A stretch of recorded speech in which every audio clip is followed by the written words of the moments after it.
Good morning and welcome to a brand new week of Breakfast Central, steadily counting down the days to the end of the first month of the new year. You're welcome to the show. Thank you for joining us this morning. For the next 3 hours, join us to evaluate some of the biggest stories across Nigeria's socio-political and economic landscape. My name is Olive Emodi and you're welcome to the show. Welcome to the show. Like she's rightly said, my name is Joe Hansen. It's Monday morning and you can count on us to bring to you the latest stories on a platter of gold, plus bringing in some of the best analysts and not forgetting to those involved in every single story to dissect and highlight what it definitely means to you. I'm Joe Hansen, and on a Monday morning, I want to start off the show by simply thanking all who have been following us through thick and thin.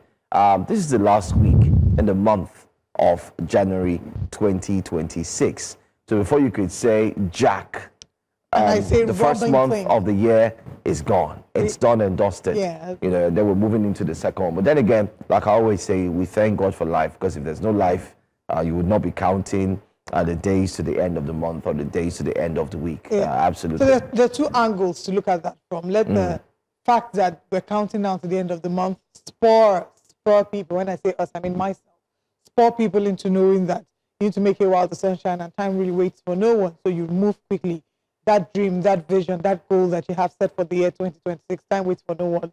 Get running. But if all you can do right now is survive, that's okay too, because there are people who are not in a mental space to be able to, deal with the pressure that comes with, oh, I want to achieve this and I want to achieve that. Pace yourself. You're not in a competition with anyone. Everyone's journey is particular to them. I think it's much more like a motivational Monday for us here. Well, I was about to say today is not about motivation. Let's go straight into the policies and politics. I mean, there's so many stories, so many heartbreaking stories. The Makoko incident is still on. Yes. Those who have been displaced still haven't gotten, some of them, I did see online, have not gotten spaces. By the way, you look beautiful. Thank you. Popping on the red on a Monday morning. Thank you, you're too kind. Great way Just started to paint here with a little bit of color. And Benga Borowa, we definitely miss you. Benga is going to be away for a few days. He's on leave. Benga is going to be away for He's on this week. paternity leave. Yeah. He's on what? Paternity leave. Okay, we're streaming live on YouTube via News Central TV Live. If you'd like to drop comments, where we'll be taking your comments from YouTube, your reactions to any of the stories. Let's start with our very first story today on Wake Up Conversations. The federal government has banned electricity distribution companies and installers from charging consumers for meter installation, warning that any DISCO official or contractor caught demanding payment will be prosecuted. The directive was issued on Thursday by the Minister of Power, Adebayo Adelabu, during an inspection of newly imported smart meters at the Apapa port in Lagos, where he said the meters procured under the World Bank funded distribution sector recovery program must be installed free of charge for all electricity consumers to improve billing and revenue collection. However, in a twist, the Socioeconomic Rights and Accountability Project, SERAP, has dragged Adelabu and the Nigerian Bulk Electricity Trading PLC before a federal high court in Abuja over the alleged failure to account for 128 billion naira in public funds as flagged in the Auditor-General's 2025 report. The group is asking the court to compel the defendants to explain how the funds were spent, disclose the beneficiaries and contractors involved, and name the public officers who authorized the releases, arguing that unresolved corruption in the power sector continues to fuel grid collapses and erratic electricity supply nationwide. So, could the free meter initiative be a genuine consumer relief, or is it now under scrutiny as questions mount over transparency and accountability in the power sector? And beyond the announcement, Nigerians are asking if these meters are truly free in practice and what concrete enforcement mechanisms are in place to ensure DISCOs and installers comply with the directive. Let's take a look at this video. I'm quite excited and elated with this because it's quite unprecedented. This is the first time in the history of this country. One is government will be importing and buying locally this amount of meters to ensure that the power sector is completely transformed. This is like walking the talk. Our target reform in the sector is not just verbal. We are actioning it.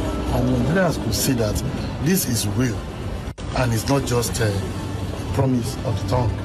And one thing I also want to mention before I stop here is to say that it is also unprecedented that it is an illegality, it is an offense for the officials of distribution companies across Nigeria to request for a dime before installation. Even the indirect installers cannot ask the consumers for a dime. It has to be installed free of charge. These meters are to be installed and distributed to consumers free of charge. Free of charge. Keyword of phrase there, free of charge. But is anything free even in Freetown? First of all, I must say how this is a very laudable achievement, but maybe I should have your reactions, then I'll react. Yeah, it's a fantastic one. It's a good one in the sense that there have been complaints about meters not being available. There's some accommodation or houses you might even want to rent. They do not have meters. And then the issue of if they're trying to install, there's certain fees you have to pay before the installation, pre-installment, and then they tell you, okay, post-installment before you even start, ensuring that you power the meter on.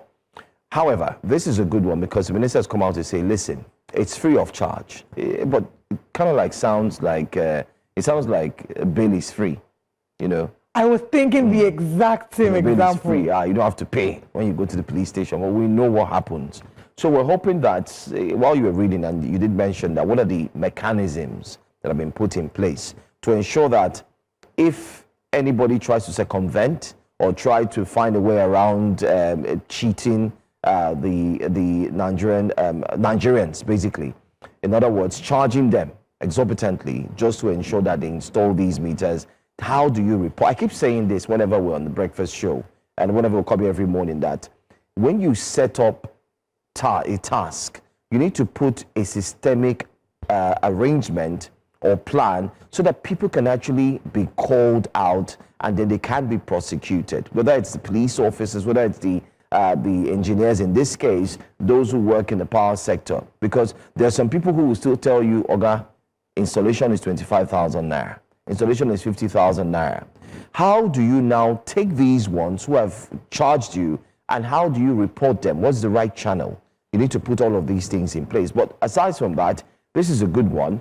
But this does not in any way make free the minister and the power sector from what SERAP has also brought to light again. Right. Missing 128 billion naira. Naira. I'll come to share my thoughts on that. But before I do, I also want to mention to our virtual audience, because we will be taking comments on YouTube. If you're streaming live on YouTube, please drop your comments in the chat box. New Central TV Live, I'll be taking comments from there. But before I head to SERAP, I think I echo all your thoughts. There's nothing to add there. It's a great idea. The reality of what we've had as Nigerians is, yes, things have changed for the elite or the middle class in some sectors or in some areas or corners of the country. However, the reality was growing up with the NEPA officials coming to you with the bill. If you can't pay the bill, they cut off your light because there was like a communal system of light sharing. A lot more people have meters. However, for a number of them, they had to pay for these meters to be installed. Now the minister is saying they should be installed free of charge. What guarantees are there that the officials will come and not ask you to pay for something? At the end of the day, many people out of desperation will do what they feel needs to be done because they can't beat the system. So what ways is he putting structures to ensure that officials within his ministry does not frustrate the really incredible initiative that this is? Now, going to the 128 billion naira accusation that SERAP has leveled, and this was flagged in the Auditor-General's report from 2025. The minister has responded to SERAP, and in his response signed by his media aide is Bolaji Tunji, he urged SERAP to refrain from what he called a baseless speculation. He said that these monies were allocated before him. They allocated in 2022. He came into office in September 2023, and these monies were allocated in 2022. So the question is, in a country where one administration hands over to the other, are we saying that there's no continuity in government? Why? It is the same attitude that we see in other ministries where people come and say, it wasn't me, oh, I was not in office. Abubakar Aliyu was the minister before him in 2022. So what happens to offering clarity? Does the fact that the money was not eaten in your tenure absolve you of accountability and responsibility because you were aware? Yeah. When you got into office, you saw the books. You were aware of the contracts that were ongoing, the disbursements that have happened, the ones that were yet to happen. Did you raise any red flag if there were certain anomalies? Yeah. You didn't raise any red flag, you're culpable, you are an accomplice. If you cannot clearly tell Nigerians what happened to the funds. So it's not a baseless speculation, and politicians need to stop this. Something happened before you. It's the same thing we saw with the Ministry of Humanitarian Affairs. Of course. You know, we will continue to see repeated Recycling cycles. the same thing. If people knew that getting into the cabinet and serving means that if you misappropriate funds, the next person coming after you will call you out whilst cleaning records, we'll see a lot more sanity in different sectors. So I do not think that him saying that absolves him of accountability because he's representing the ministry and service is in continuum. But let's head to X and see what Nigerians are saying about this on X. Our first tweet for today says, why not they deceive us now? If truly it is free, let the marketers and installers go out there and get all the meters installed house to house. Array of Ibaja says, acquisition of Disco prepaid meter is not free. It is the installation of the meter by Discos that is free. If they give you a meter free of charge, they will deduct the cost and installments from your vending vouchers. Okay, I don't know that. That's not what the minister said. Omar King to proper, I want to believe. Announcement is not the issue, the implementation. So people's father, brother, uncle, mother, etc. will frustrate this and make sure that you bribe them before you get the meter or they install the meter for you. Now we do ourselves. That's what Omar King says. Akan says, I like the do not pay anyone to get one. You sounded like you live and work or do business in a country very far from Nigeria like Kazakhstan. We're from a country where many things should be free, but we pay unofficial money to get them. You build a house, you pay for cable to connect your property. Then you get estimated bill. And if you don't pay up, they'll disconnect the cable you paid for. Your transformer explodes. If the whole street or area doesn't contribute money, you remain in darkness. True? Don't forget that if they had done proper power consumption estimate, they would have provided more than one transformer for that area. But citizens will suffer from their incompetence. Okay, let's see more quickly. Big Pato excess government freebie. They always come with hidden charges. Now blessing from the devil. Payback go loud later. And on YouTube, we have two comments here. We pray it will be done so. Christian Olarinre says, and we also have from Frank Obute, the minister kept emphasizing free of charge, not dropping any channel for Nigerians to lay their complaints if they can't get it free of charge. That exactly. Goes back to the system and structure we're talking about to ensure that whilst you're rolling out a very laudable policy, that is not frustrated. And I did see a tweet where someone said acquisition is not free, it's installation. I don't believe that that's the situation. So this is the National Mass Metering Program, and then there's the one of the what is it called? Hold on. World Bank Funded Distribution Sector Recovery Program, that's DISREP. And if these are funded publicly, you know, meters under these provisions will be free. And it also goes to say that the installation will be free as well. But keep your thoughts coming on YouTube where we're streaming live. Let's now move on from the global conversation, rather a more national conversation, to something streamlined to the southeastern part of Nigeria. The Anambra state government has announced the introduction of pro-rata salary payments for civil servants from February 2026 as part of efforts to end the prolonged Monday sit-at-home observed across the state. The Commissioner for Information, Law, Meford, disclosed this on Saturday in Awka, saying the decision was reached during the end of tenure retreat of the State Executive Council, which reviewed Governor Chukwuma Soludo's 4-year administration and set priorities for the new term beginning March 17, 2026. Under the policy, workers' salaries will be calculated based on attendance using 24 official working days in a month after the government observed that many civil servants routinely stayed away from work on Mondays despite improved security and transportation.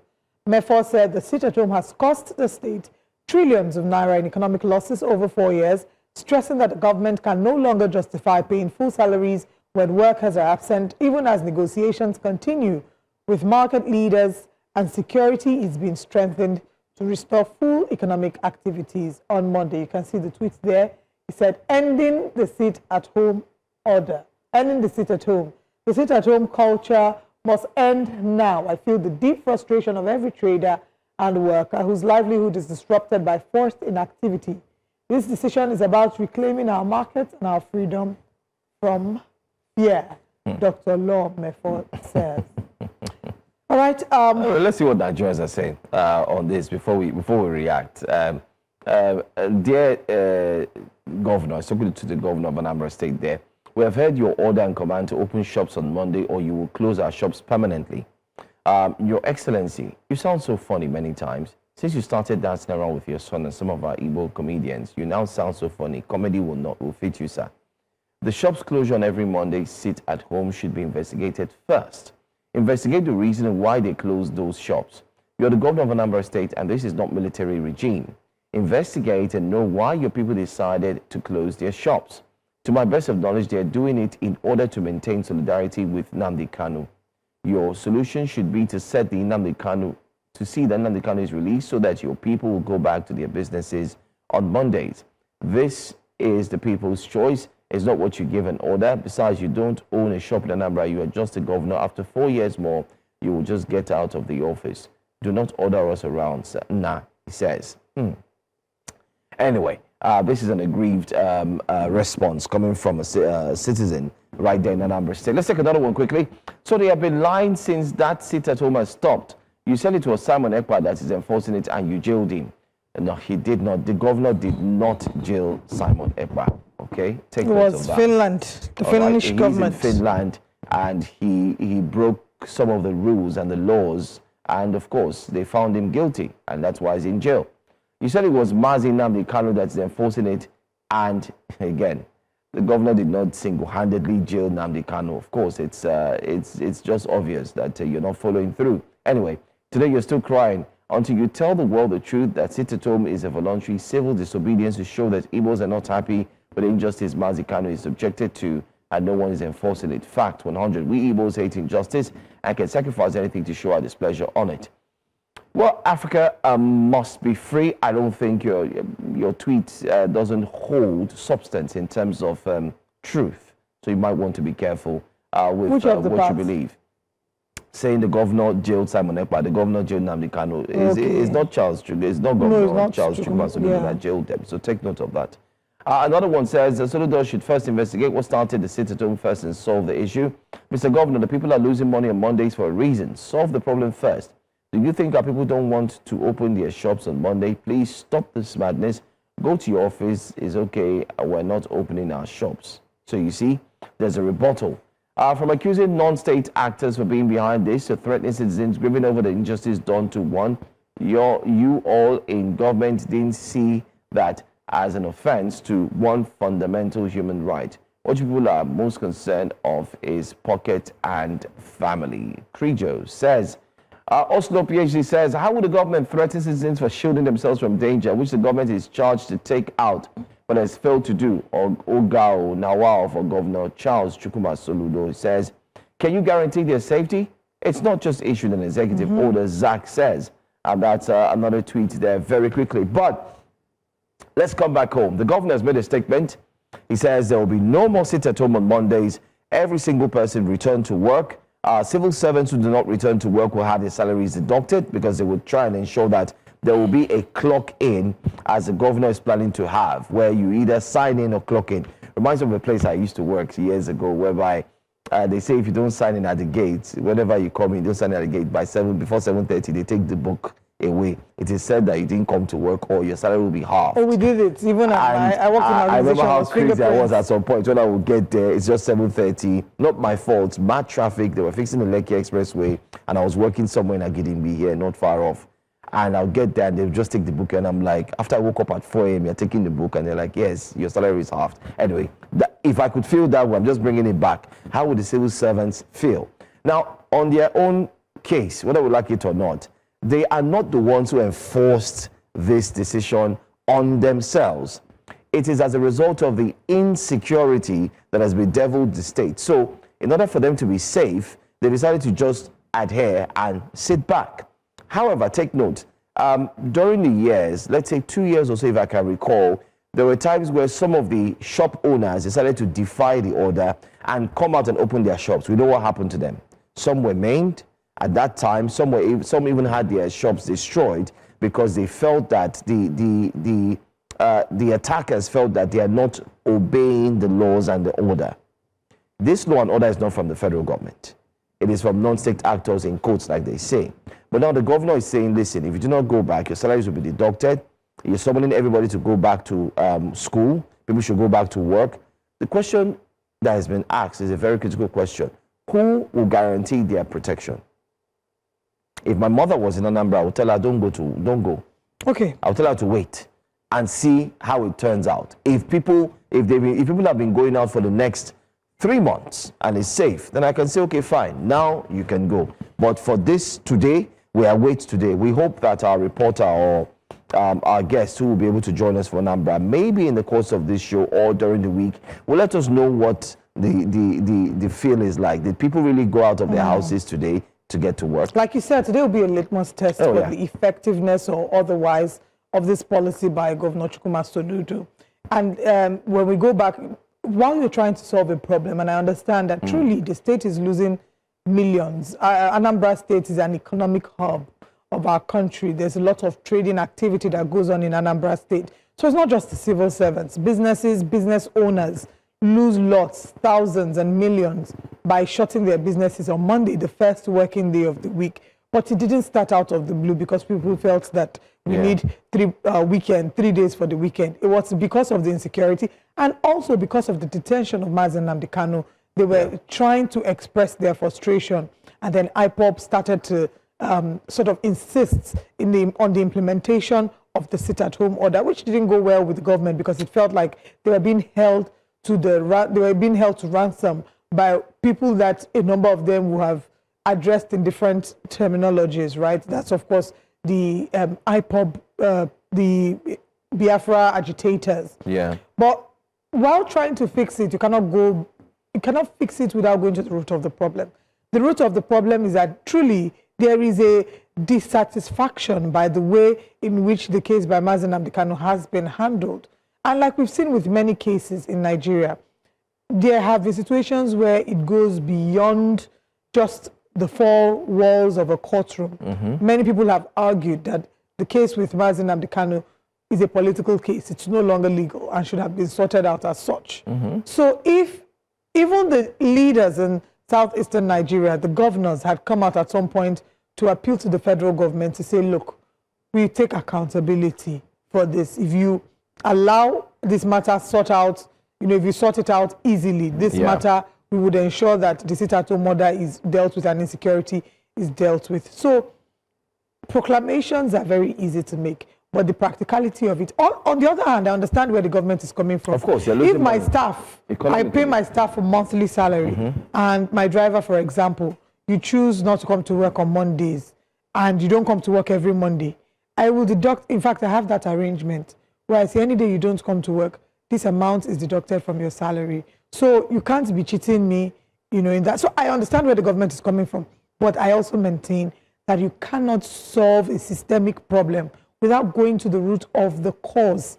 Rather than, it's easier to make proclamations, but implementation of it is a total different kettle of fish. And today is a litmus test. Today is Monday. We will get to see how this eventually plays out. Anambra, will you people go to work this Monday morning? Will they go to school? Find out. Will you go shops to school? Open? Will your shops be open? Or are they dogged enough? For some people, it's not even just doggedness. For some, it's just they're afraid. They're afraid for their lives. Life is one. You don't have two. So you want to be very, very careful and mindful that you don't do that. And people calling on the governor to actually take the lead. Well, let's get to see that that's exactly what we're going to look at. But away from that story, let's tell you quickly that something is brewing.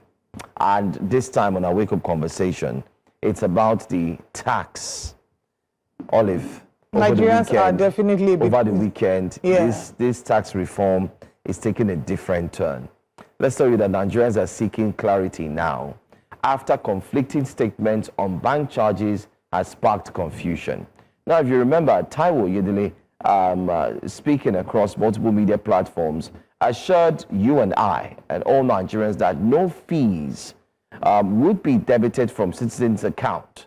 Take a look at that tweet where he said, but don't let anyone manipulate you. Your bank account is safe. Misinformation makes you panic and fear a reform that is designed to help you. When they tell you that your account will be frozen, automatically debited from January 2026, ask them for the evidence in the new law. Be wise. Mr. Taiwo Oyedele on the Monday morning, January 2026. Evidence is here now. Well, let's wait. Maybe the Lagos State LIRS will come out and say they are not the ones who put out that statement. Okay, let's take a few tweets. Onoja Ilemona says, you literally said banks cannot debit accounts of Nigerians under the new tax laws. Here's the Lagos State government saying the banks can be instructed to do so. At what point will the lies stop? Mentions Taiwo Oyedele. Divine says maybe he didn't know that Nigerians will discover that the version approved by the National Assembly is not the one he's gang gazetted. This very section might be hidden in the gazetted version. Government is lies by lies and supported by liars. Now what? Prince Olumide Dada says, I watched that interview. He said sanctions will not be placed on you until it has been established that you indeed defaulted in tax payment. Prince Olumide says, this goes without saying. The issue is who gives the authority to enter your account to debit. Prior to this law, an account cannot be unilaterally debited without the order of the court.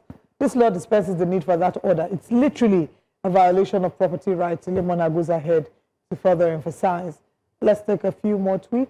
The public defender says, I expected the Nigerian Bar Association to have gone to court to contest the infractions in the document since there is evidence that they tampered with the so-called law. Public defender is saying, the law is stronger than media reports. We lost the fight when we didn't get on the streets to protest the new tax law. We'll keep losing until we are ready to fight. Good governance is not served on a platter, Yemi Daniels says. What an interesting handle, the woman rapper. Since the National Assembly concluded the investigation and revealed that there was indeed alterations in the new tax law, Mr. Taiwo Oyedele has gone mute. Mr. Taiwo, when will you apologize to Nigerians for lying to them? And are you also going to step down? Felicity asks. Okay, so let's break it down for those who are wondering what's going on. A Lagos State government press release and recent comments from the Lagos Internal Revenue Service suggests otherwise. I mean, the LIRS now is claiming that it can act under the new Tax Act, okay?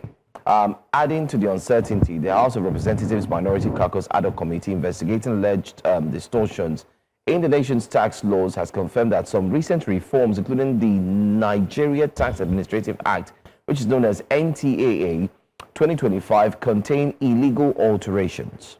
But we'll talk about that. Let's go for a break and we'll explain more and share more light on what you should know about the Nigerian tax laws and with this new development under Section 60, which grants LIRS to go into your account and take your money. I mean, you have not paid we'll talk about this some more. We'll talk about that. And let's urge you to go on YouTube and drop your thoughts as well. New Central TV Live is where we're streaming, and we'll take your comments when we come back from this break.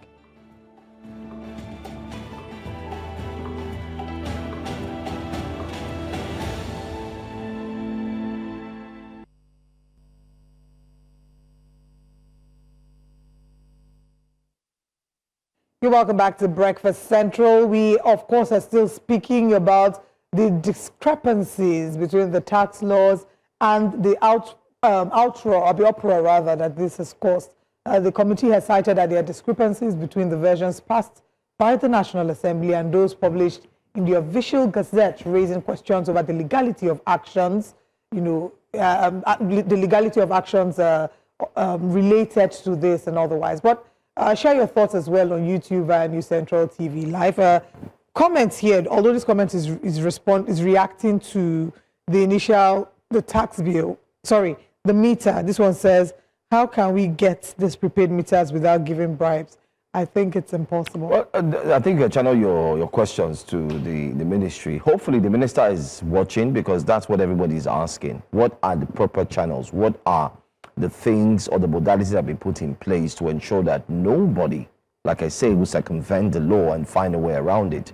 But back to the tax law, Olive, we have a major problem in our hands. I don't have a problem, Jesus. No, we do. We actually do. Because with the Nigerian Tax Administrative Act for 2025, what it simply means is that if you owe your landlord 1 million naira, the LIRS can use the agents to collect that 1 million naira from you on behalf of your landlord as tax, if your landlord doesn't pay tax. Now, what we're about to see now is that whether you are a customer, you are a tenant, whether you are owing, whichever form, you're a business owner and you've not paid your tax, the LIRS is citing Section 60 of the Nigerian Tax Administrative Act 2025 as the reason for them to use either of the agents to get that money from your account. So it means that they can simply come into your bank and take that money. Now, this was quite different from what Mr. Taiwo Oyedele had said, that nobody will be allowed to come into your account and take money. However, let's quickly explain to Nigerians here as well, as we look forward to wrap up the conversation, that there are two caucuses. Now, the House of Representatives, as you recall, its member representing Sokoto, had spotted the discrepancies in the tax bill, the tax reform laws, and he raised it during the plenary. And that led to the House, including the Speaker, to set up a committee, a 7-man committee. I think it was led by Honorable Mukta also, Betara. That was set up. That committee, Olive, as we speak till today, they've not come out with their full reports to the public. While that was happening, a minority caucus was equally formed again.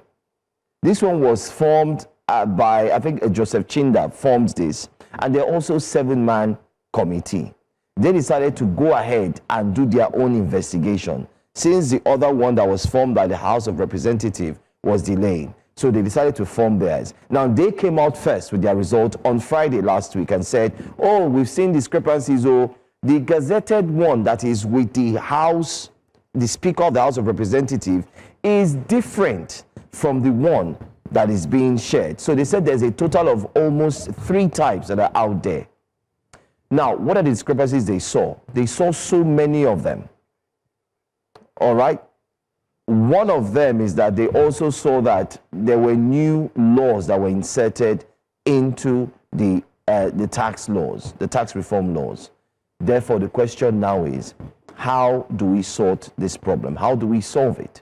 If there are different variations of the law, and then you also have cases of, what this one said is different from what the other one said, which one do we believe? And where do Nigerians go to from here? All right. Frank Obute says, a blend of top-notch manipulators daily confusing itself on a sensitive law that needs clarity. Odogu Lamba government. Let me also share with you, Olive, just to add, a member of the House of Representatives has come out, put out a statement yesterday. And let me mention this to Nigerians so they can know what is playing out. When he put out a statement yesterday, he made it clear that the caucus committee, cannot carry out that that action without getting approval from the House of Assembly. In other words, he also made a strong statement. This is what he said. He said, it's also faulted the insertion of sections 41.8 and 41.9, which impose a mandatory 20% deposit for tax appeals, stating that these sections were not in the authentic version. This is what the new caucus committee saw. However, guess the response you find there on the screen. The response there clearly said, the National Assembly, acting jointly through both chambers, published official gazette of the National Assembly and issue certified true copies of the enacted laws. Look at this line. It says, in the context, the establishment of a parallel caucus-led committee and the circulation of purported interim findings serve only to compound public misunderstanding on an issue that has been institutionally resolved and overtaken by events. What does that mean? It means that even this new committee that has seen issues in the gazetted copy and the certified true copy, that they are wasting their time, that the law has already been signed and passed, and events have overtaken it. Anyway, we'll come back to talk about this. We have a guest. Let's not push this any further. We have a guest who's joining us, and this is one of our top stories that we're looking at today. But let's bring you another interesting update. Members of the Distillers Association under the Food, Beverages and Tobacco Senior Staff Association and the National Union of Food, Beverages and Tobacco Employees staged a protest at NAFDAC's Lagos office on Friday over the agency's enforcement of its ban on alcohol in sachets and PET bottles below 200 ml. The union's affiliates of the Trade Union Congress and the Nigeria Labour Congress warned that the move could displace no fewer than 5.5 million Nigerians from their jobs, affecting distributors, retailers, and small-scale producers. NAFDAC had initially announced the ban in November 2025 following a Senate directive, briefly halted after the federal government intervened. But enforcement resumed last Wednesday under a matching Senate order, according to NAFDAC's Director-General, Professor Mojisola Adeyeye. Protest leaders called on the agency to reconsider, emphasizing the potential socioeconomic impact of the directive on workers and their families. You want to put millions of Nigerians out of job. If we lose our jobs today, what are we going to do? Is she encouraging us to go and kidnap? Is she encouraging us to go to the road and start stealing? No. We are calling on the federal government to help us. Let Tinubu come to our aid so that we'll be able to have our job. Let us promote indigenous companies.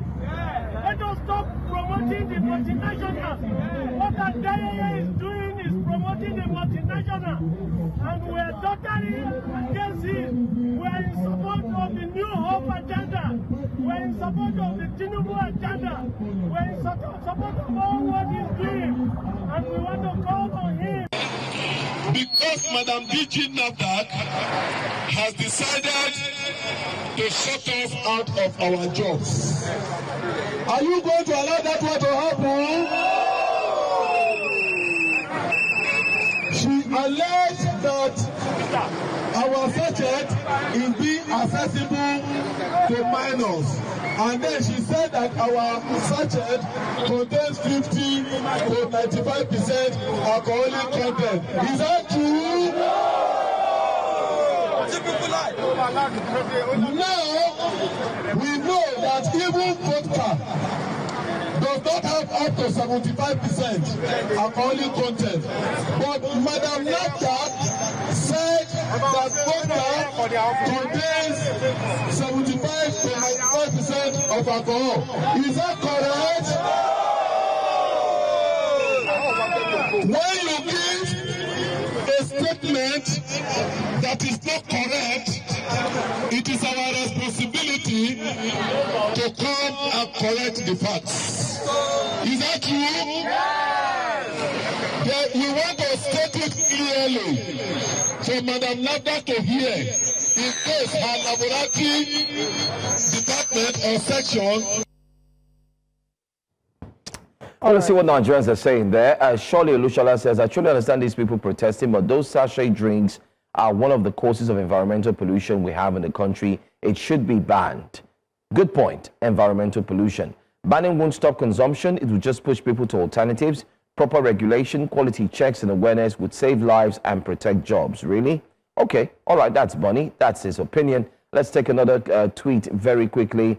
Adeni says, it's time we stop thinking small and start reasoning like elite, responsible people. Sachet drinks are a silent threat to our society, destroying health, discipline, and values, especially among children, because they are cheap, widely available, and easy to conceal. Kids consume them freely without control of consequences. Yet, whenever the government takes steps to regulate or protect public interests, we respond with noise, ignorance, and criticism instead of intelligence and long-term thinking.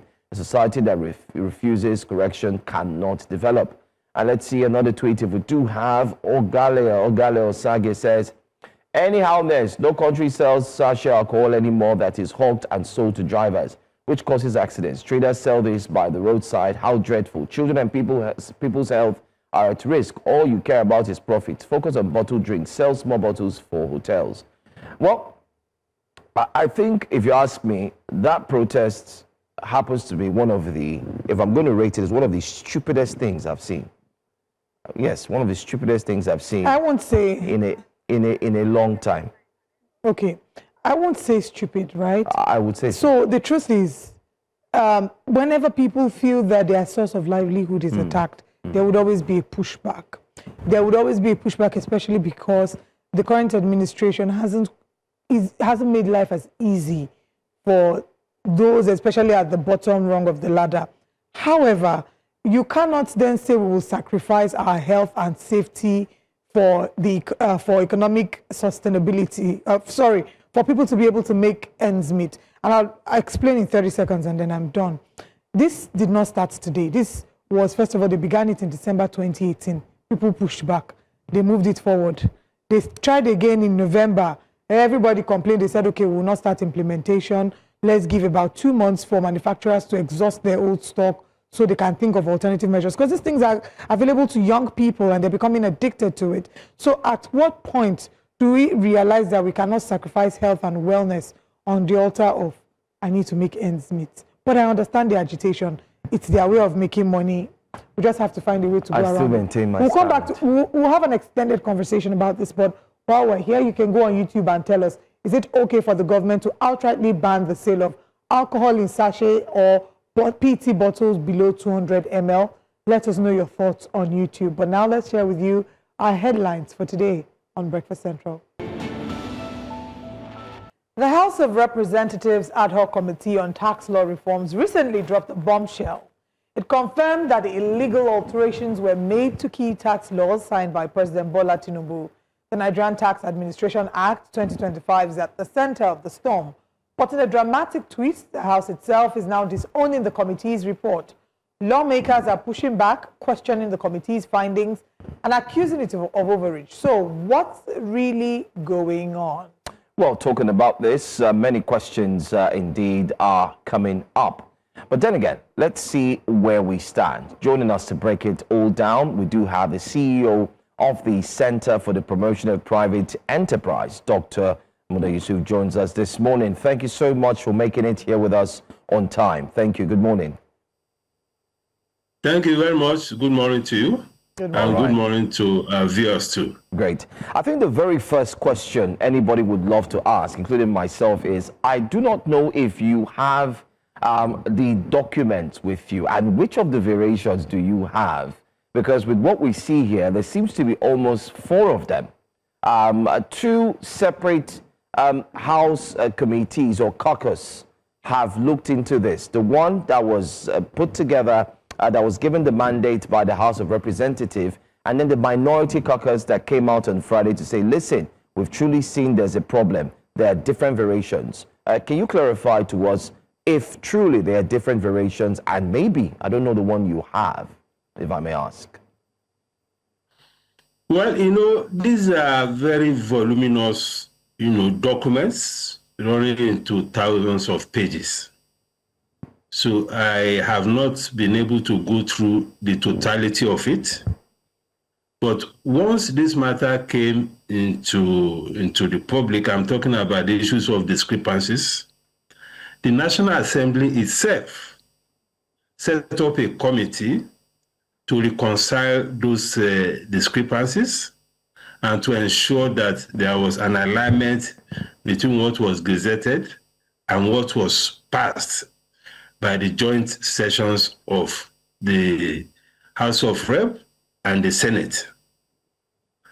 And we were told by the National Assembly that these discrepancies had been properly reconciled, aligned, and gazetted. That is the National Assembly, which is made up of both the House of Reps and the Senate, which in my mind ought to have put the matter to rest. But now we have the minority caucus also coming up with another report. Because the National Assembly didn't deny that there were discrepancies.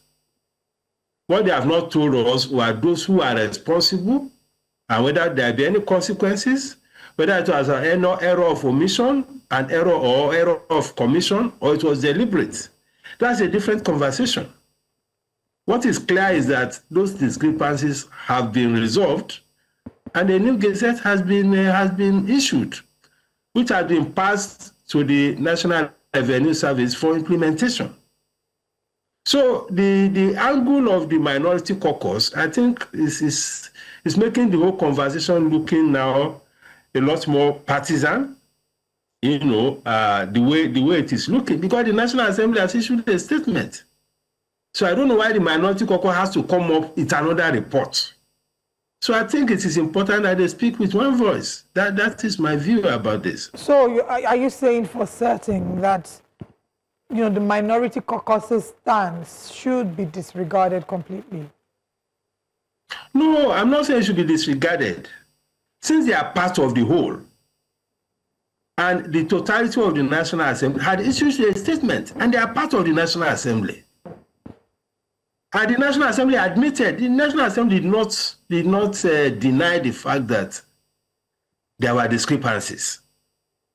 If there is any further steps to be taken, I think it has to come from the National Assembly as a whole. Unless the minority does not have confidence in the majority. It is the majority that produces the leadership. Unless that is the case, then we can follow through this path. But the minority caucus, I'm not sure, had denied that those reconciliations have been done. I think what they are saying is that some people have tampered with it, and there has to be consequences, which is okay. Okay, I just want to... But it's important that they speak with one voice. Okay, I just want to add, Dr. Yusuf, that they've even said more than that. They've said more than that. Part of the things they said is that the CTC, the Certified True Copy released by the Speaker of the House of Representatives, and the gazetted copy are not in concurrence. They're not. They don't tally. And one of the things they mentioned was that, let me just bring some of them up. They said, for instance, there are new sections that have been added, in the CTC. One of them, they said section 41.8 and section 41.9. What that does is it mandates a 20% deposit, a 20% deposit for appeal. So anybody who's going to the tax appeal tribunal will have to, first of all, pay 20% of the tax amount before they can proceed. And they said this was not in the original copy that was agreed upon, that was approved by the House of Assembly. And they're still seeing it again. How do we handle this? And if it truly was not tampered with before it was signed into law, we have seen that in section 60 of the one in Lagos State, the LIRS is put out a statement yesterday, I don't know if you saw it too, saying that they can go straight into your bank account and get that money out, which is power of substitution pursuant to section 60. And they are quoting the Nigerian Tax Administration Act of 2025 established. So where do we go to from here? No, let's get these points clear. The issues about the discrepancy, was it before the regazetted one or after it? Because there were initial allegations of discrepancy by the House of Rep member from Sokoto State. Based on the controversies that led to that, both the House of Reps and the Senate agreed that this matter should be investigated. And they jointly agreed to investigate it, and they discovered the discrepancies, and they reconciled the whatever was gazetted with what was actually approved, which is the CTC. There was no disagreement about that. And based on that, they regazetted it. So this proposition or this argument you are presenting now, was it before the discrepancies were reconciled or after it? Because the way I'm looking at it is that the minority caucus is trying to amplify what was originally discovered as discrepancies, which has been resolved and regazetted. So if their position now is that the matter should not die there, there should be consequences and all of that, that is a different conversation. But my understanding of this is that all of these matters are being resolved and a new gazette has been issued, which is what they are now operating on. And I think I heard Taiwo Oyedele, saying that this matters, in fact, the issue of the 20%, he said it's not correct, that is not in the provision of the Act. So there's so much confusion about these things, but my view is that those things have been agreed upon and a new gazette has been issued. That's my own position, unless we are bringing a partisan angle to it to amplify what went wrong. Okay. Whether it was deliberate, whether it was an error for me, because I remember Mr. Oyedele was saying that because of the processes and the manual way in which these matters were being handled, it was vulnerable to all manner of clerical errors. Because you had the original version of the House of Reps, different from the original version of what was approved by the Senate, then they had to reconcile the two situations, align and agree on a single version before it was passed to the president. So maybe in the process of doing all of this, maybe somebody dropped the ball or something. I cannot say, but perhaps maybe the tax committee may be able to elaborate more on this. Okay, so now that you've said, like you said, you wonder why they're all speaking with different voices, right? What would you say is the next step for the House?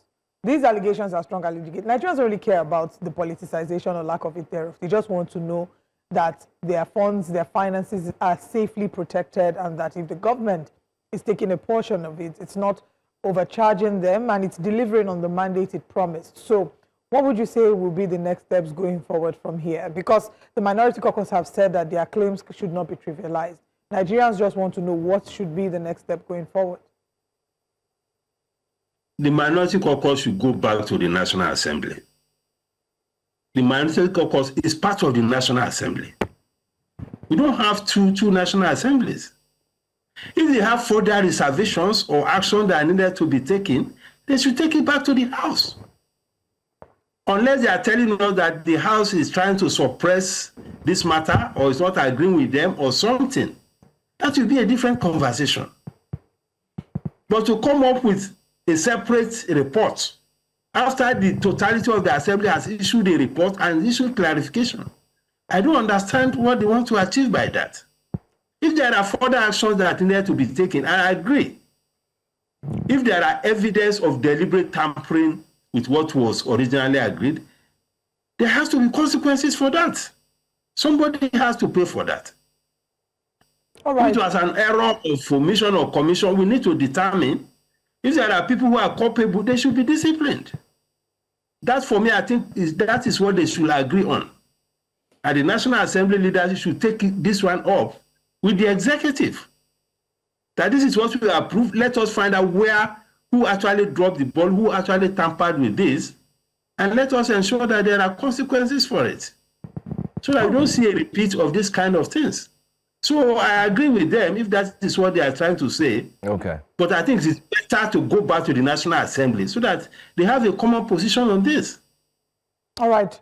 Thank you very much, Mr. Muda Yusuf, for joining us for the conversation this morning. We'll continue to follow up with updates regarding the tax laws and the surrounding controversy thereof. Thank you for your time. Thank you so much, Dr. Thank you very much. Thank you. All right. We're going to break. When we come back, we have other conversations this morning. Please stay with us here on Breakfast Central.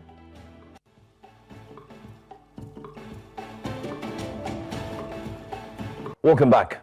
In a country where millions of entrepreneurs are building against tough odds, experts have continued to ask for stronger, measurable support with real economic impact.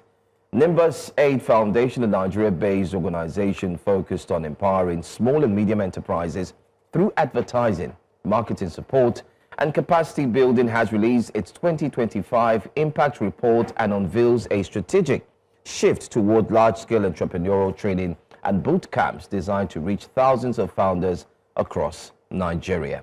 Well, joining us now to discuss the impact-driven support for entrepreneurship is the CEO, Nimbus, and member Board of Trustees, Nimbus Aid Foundation Communications Professional, Olawale Adegoke, joins us here this morning. Thank you so much for being here.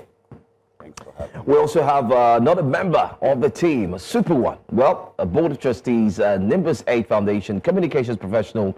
We do have Mr. Edward Israel Ayide, who joins us as well. Good morning. Welcome. Thank you. Good morning, gentlemen. Needing technology to start. I'm going to leave Olive to set the ball rolling, possibly. All right. Thank you very much for joining us, gentlemen. I think that the work that you're doing is very important. Small and medium-scale, enterprises are the backbone on which our economy thrives. So let's start with talking about what your impact assessment report has revealed in terms of where we are as a nation in supporting small and medium enterprises. Well, Nigeria is bustling with so much talent. So many business people are doing great things, and we actually have broad segments, but we chose to focus on women for large part of our history, and that's because women are actually the shoulders on which most of the burden is being placed, right? And women actually also have that energy, the energy to push. So we've had over 50 million naira worth of media support that has been given to women-led enterprises and also organizations that are doing something great in the community. Organizations such as Emergency Response Africa, Rainbow Foundation, working with Down syndrome, and then businesses that are doing things like Happy Coffee, selling coffee. So that has been cascading over the years to a point where we were able to even have a major partnership with an organization into technology where we were teaching women how to use AI. And that's one of the major things that we did last year. So moving from media support into actually training women-led businesses has been where we've been the trajectory over the years. Wow, that sounds very exciting. I mean, you're talking about the theory, but also the practicality of what that support looks like. I'm seeing you gave over 100 million to entrepreneurs, in the past year. But let's talk about Nimbus Aid Foundation and what this journey has been like. I want to talk about the challenges first before I come to talk about the strengths and the opportunities. So, Edward, if you can share with us some of the challenges that you've encountered in the course of doing, delivering this report, and some of the biggest challenges you think that small and medium scale enterprises have faced. So ultimately, just like Wale said, there's so many businesses in Nigeria, and of course we all know the challenges that businesses face, access to finance, and all of that. One of the critical things that Nimbus Aid Foundation was set up to solve is the fact that when businesses do not have money, marketing is always last on the list of their priorities. And we felt like it was important to provide the support for free to deserving businesses. Now, if you look at what sort of challenges that we faced, it's also been access to finance, because the vision is there. Nimbus, of course, Nimbus Media Limited is a media owner, and we've of course also partnered with various businesses in the sector over the years to provide a lot more support. And of course you also have organizations like ALX who has also supported us. But the fact is that there's the need to do more, because over the course of Nimbus Aid Foundation's history, we've only been able to support I think about 40 businesses with media buying, outdoor advertising, which is of course is very expensive. The average SME will not think about outdoor advertising, and we want to do more. Do you understand? So that's one major challenge that we're trying to also solve. Is like we want to do more. We want to be able to support 100, 500 businesses, because the impact report shows that people are actually seeing the benefits of outdoor advertising. It's brought credibility to some of those businesses. We had one of those founders who said that they were not even thinking of fundraising, but because people saw their their adverts on a billboard, they felt like, what are you doing? Let me go and research about you, and then approach them and said, okay, fine. We'd like to invest so that you can scale what you're doing. And that story has been more and more, even beyond increased sales. Do you understand? So one thing we're looking to solve, of course, is to make sure that we're able to deliver more of this to more women and hopefully take it across maybe even West Africa. Yeah. Okay. I mean, you mentioned a few names: Emergency Response Africa, Folake. You also mentioned Happy Coffee, Princess. I mean, very wonderful ladies if you meet with them. But people would ask, why women? What happened to the men? You know, what the men are also there. I'm here just thinking of how I need to approach you for support after we are done with this interview. But I mean, I'm sure our viewers will be asking, I mean, I have a business. How? You know. Okay, so the truth is, all these women-led businesses, they have men within the structure. And it's not like we are saying we are not interested in men. And that's why we are moving from this only giving them the media support to more broad-based training. And this broad-based training would also have men involved. We would have men being trained in the broad-based training, because we know that we can't just leave women, leave men out of it, right? And when you think about people that are actually doing the grunt work in terms of bringing out social capital value markets, women have a big role to play, you know, and that's why we focused on women, and it really brought a lot of value. From the impact report, you will see that the women, they have been touched, and it has brought a ripple effect. From the research that we looked at, when you invest in a woman, it brings a catalytic effect on the community, and that was part of the reason why we focused on women. But as I mentioned, now that we are shifting into more broad-based training, we are going to include more of the men. Yeah. I'm just liking the idea. When you invest in a woman, you invest in a nation. Let me follow up. I like that answer. That was, I know you're not a politician, but that was a very solid word, by the way. But what motivated Nimbus Media to now move into, you know, entrepreneurial training, especially the boot camps? Yeah.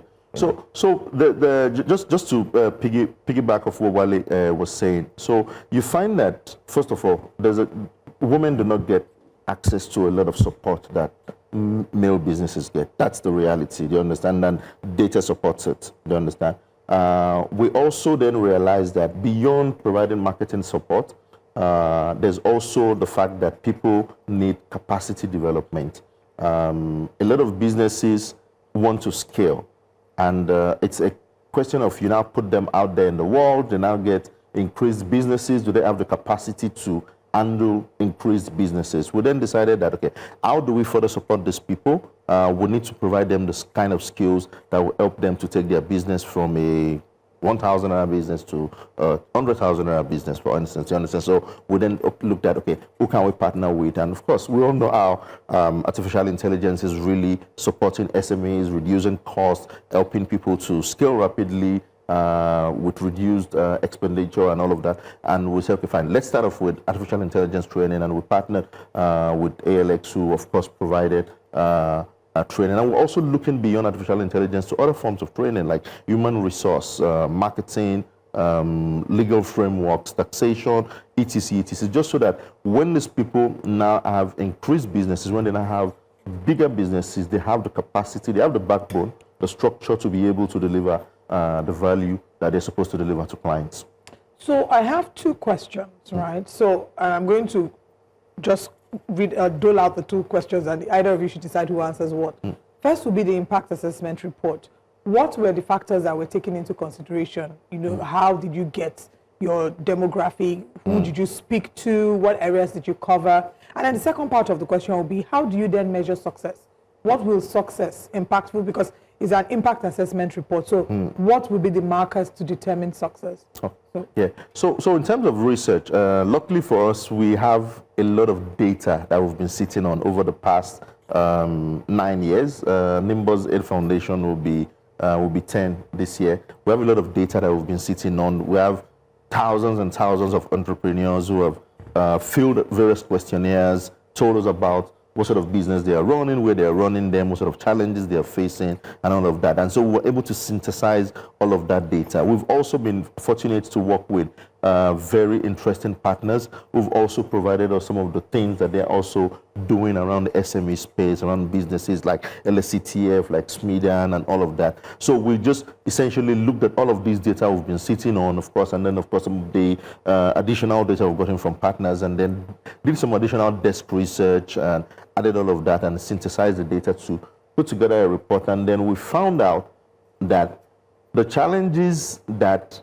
and going back to what Joe was talking about earlier, women-led businesses have a lot more challenges than male-led businesses. And Nimbus 8 Foundation, and like Wale said, will definitely expand the scope of our offering. But if you look at women-led businesses, there are a lot more challenges that they face, even beyond access to finance. You understand? There are a lot of opportunities that they do not get. They understand that. All of that data just pointed us to the fact that, okay, fine, we're onto something. And we've decided this year to try as much as possible to scale our offering so that we can capture more people and provide the solution to a lot more people. And just to add, if I give you a grant of 10 million naira in advertising, and you don't have the capacity to produce good copy, to create good video or graphics, to understand how to, give a good message, or even have the stock on ground to even meet the demand, is going to be a waste. So we have to come back to first principles, and those are some of the things that the impact report is pointing us to. Right. Okay, so what are the projections for the coming years? Where are you looking, what are you looking to achieve?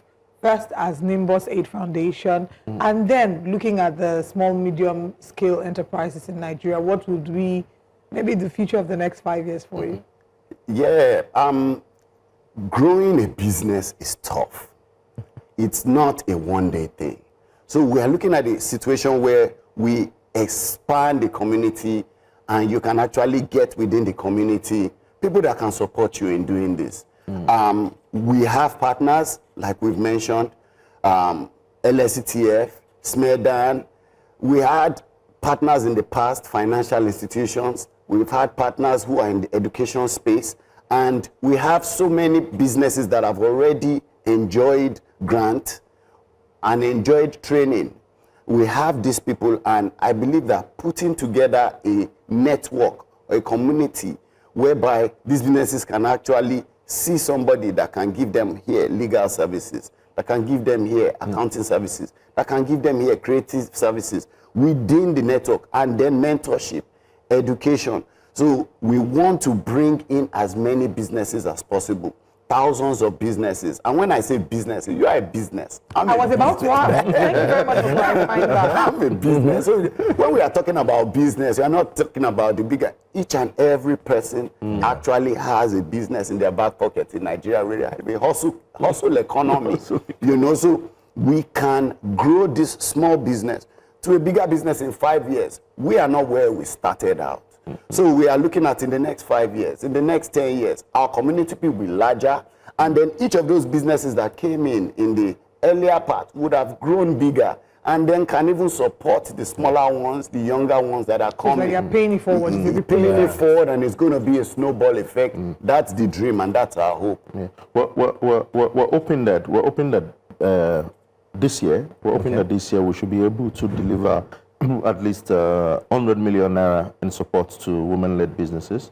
And we're trusting that at least. It can be more. Yeah, it will be more. It will be more. It will be more. Okay. We're trusting that our partners will support us to deliver, continue to deliver impact. All right, as we wind down, you're looking at also expanding to different cities. Can you explain to us how many cities you're looking into? Because someone watching would be like, okay, fine. Nimbus Foundation, are they going to get to by city? Where are they? So interestingly, it's just the reality is that the Nigerian economy can be Lagos-centric at times. Absolutely. But we've always opened it up to everybody across Nigeria. We've always opened it up because Nimbus has screens across Nigeria. Nimbus also has partners who have screens across Nigeria. And even the AI training that we did, we also had people come from outside Lagos. Still, so it's always been open to anybody who is outside Lagos. It's not Lagos centric. I'm in Lagos. I'm outside Lagos. I've watched this interview. I like the idea of Nimbus Aid Foundation giving me aid for my business. How can I get in touch? Just go to nimbusaid.com. All right. Yeah. Go there. You can download the impact report, and you can give us your information, and we'll get back to you. Okay. ASAP. You also see contact details there, where you can actually contact my good self directly, or Edward directly, and we are very, very excited to connect with everyone. All right, gentlemen, thank you very much for your time with us. When we wrap up this conversation, we shall be having another one behind the camera. But now let's tell you that the Economic and Financial Crimes Commission has reiterated the need for the re-establishment of special courts to fast-track the prosecution of financial and economic crimes in the country. This call was made at the Commission's Reward and Recognition Awards ceremony held to honor outstanding staff who have demonstrated exceptional commitment to the fight against corruption. News Central's Aisha Salihu has more in this report.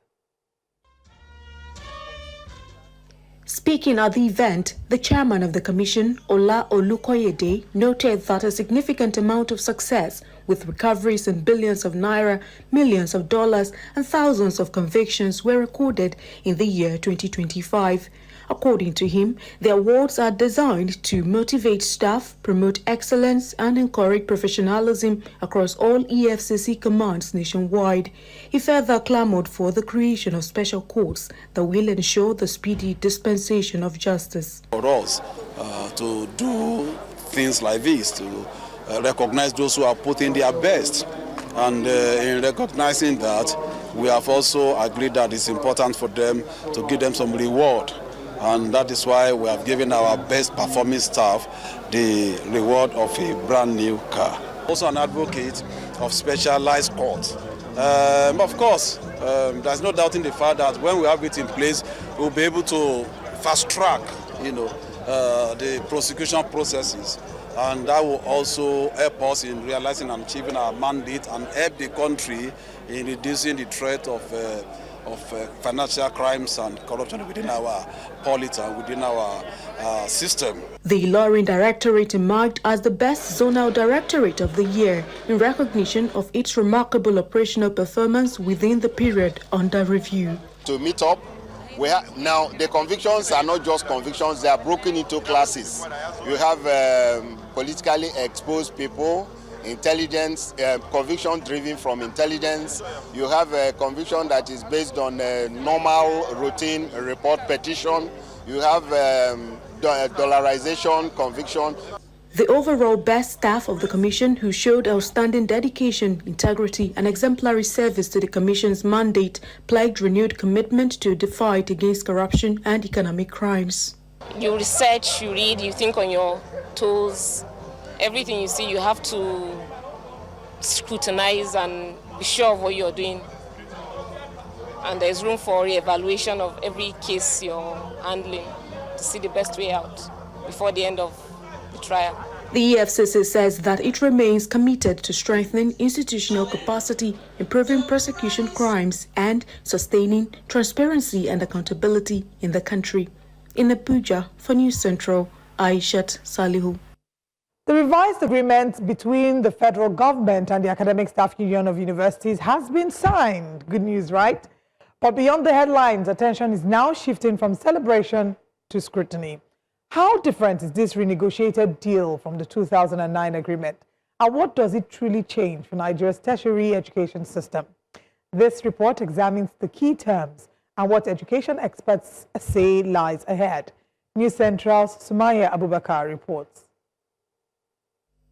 The 2026 ASUU agreement marks a clear shift from the 2009 pact that governed labor relations in Nigeria's public universities for years. At its core is a 40% increase in lecturers' total emolument, largely embedded in the new consolidated academic tools allowance, which covers research materials, internet access, publications and books, and is now paid as part of monthly salaries. Honestly, this 40% is really not enough, but it's better than before. But we should stop having that mentality that it will get better, or in Nigerian palate, it go better. Why can't we have it now? Because these lecturers, we forget that they're also parents. They're also paying fees in other schools, and they also want a good education for their children. With this improvement, you will see lecturer will be able to have more commitment. They'll be able to, and the level of the system, the level of education in our system will be able to be improved. And that's exactly what I think is going to bring a better thing for our nation. The agreement also introduces new incentives for senior academics, including a professorial cadre allowance and a pension policy that allows professors retiring at 70 to earn their full terminal salary, a move experts say could help reduce academic brain drain. It further provides for a university stabilization fund, stronger autonomy, and a mandatory 3-year review cycle. This lifetime salary is a great improvement. In fact, that's even one of the motivations that stand out. Okay, we are looking at that, oh, that's a great improvement. And this will reduce brain drain a lot, because people that went abroad to study, they will start thinking of how they will come back now because they are seeing improvement. If what they will get outside is what they are having at home, why staying outside? Before, once you retire as a lecturer, it's like as good as, you're done. But now with this implementation, at least they will have a package to fall back on. And it's a good thing that they could negotiate that and that the government could offer that to them. Education experts agree the agreement is more comprehensive than previous deals, but say its success will depend on sustained funding and strict implementation. In Abuja, for News Central, Sumaya Abubakar.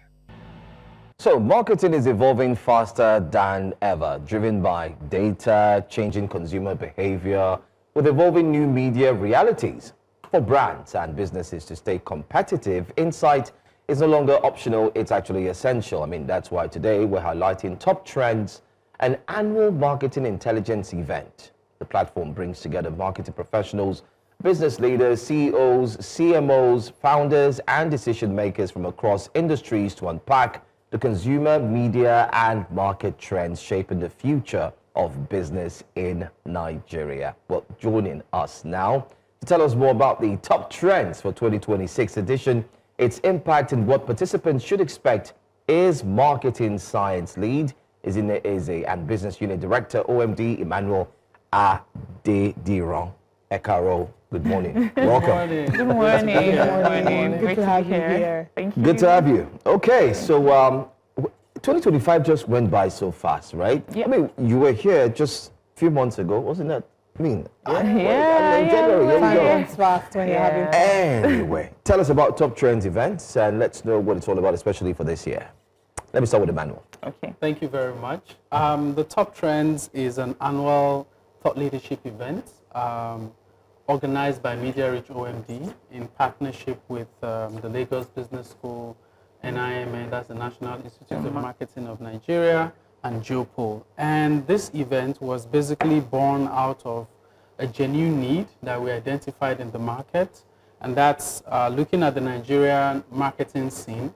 We couldn't find at the time, right, any specific trends that cater to marketing as it relates to Nigeria. And we thought, hey, why not, do something, because it's information and it's insight that's relevant for business. So what you would have prior to then were global trends, regional trends that were put together by people that didn't have boots on the ground. So we took on that challenge and partnered with, the various stakeholders that I mentioned earlier, and that was where the Top Trends event was birthed. And we've been doing this now for 5 years and counting. Top Trends 2026 is certainly one you do not want to miss. So, okay. Yeah.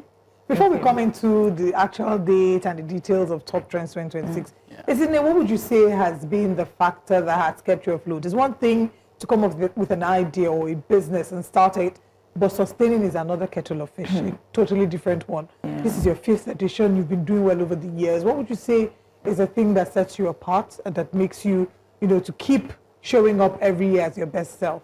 Okay, so one of the things I would say that has helped Top Trends keep up the pace for the past 5 years is credibility and consistency. If there's anything Emmanuel mentioned are the partners that birthed this event. Media Reach OMD, leading ad agents in Nigeria. We have NIMN, we have Geopol, and we have Lagos Business School, one of the leading Pan-African business schools in Africa.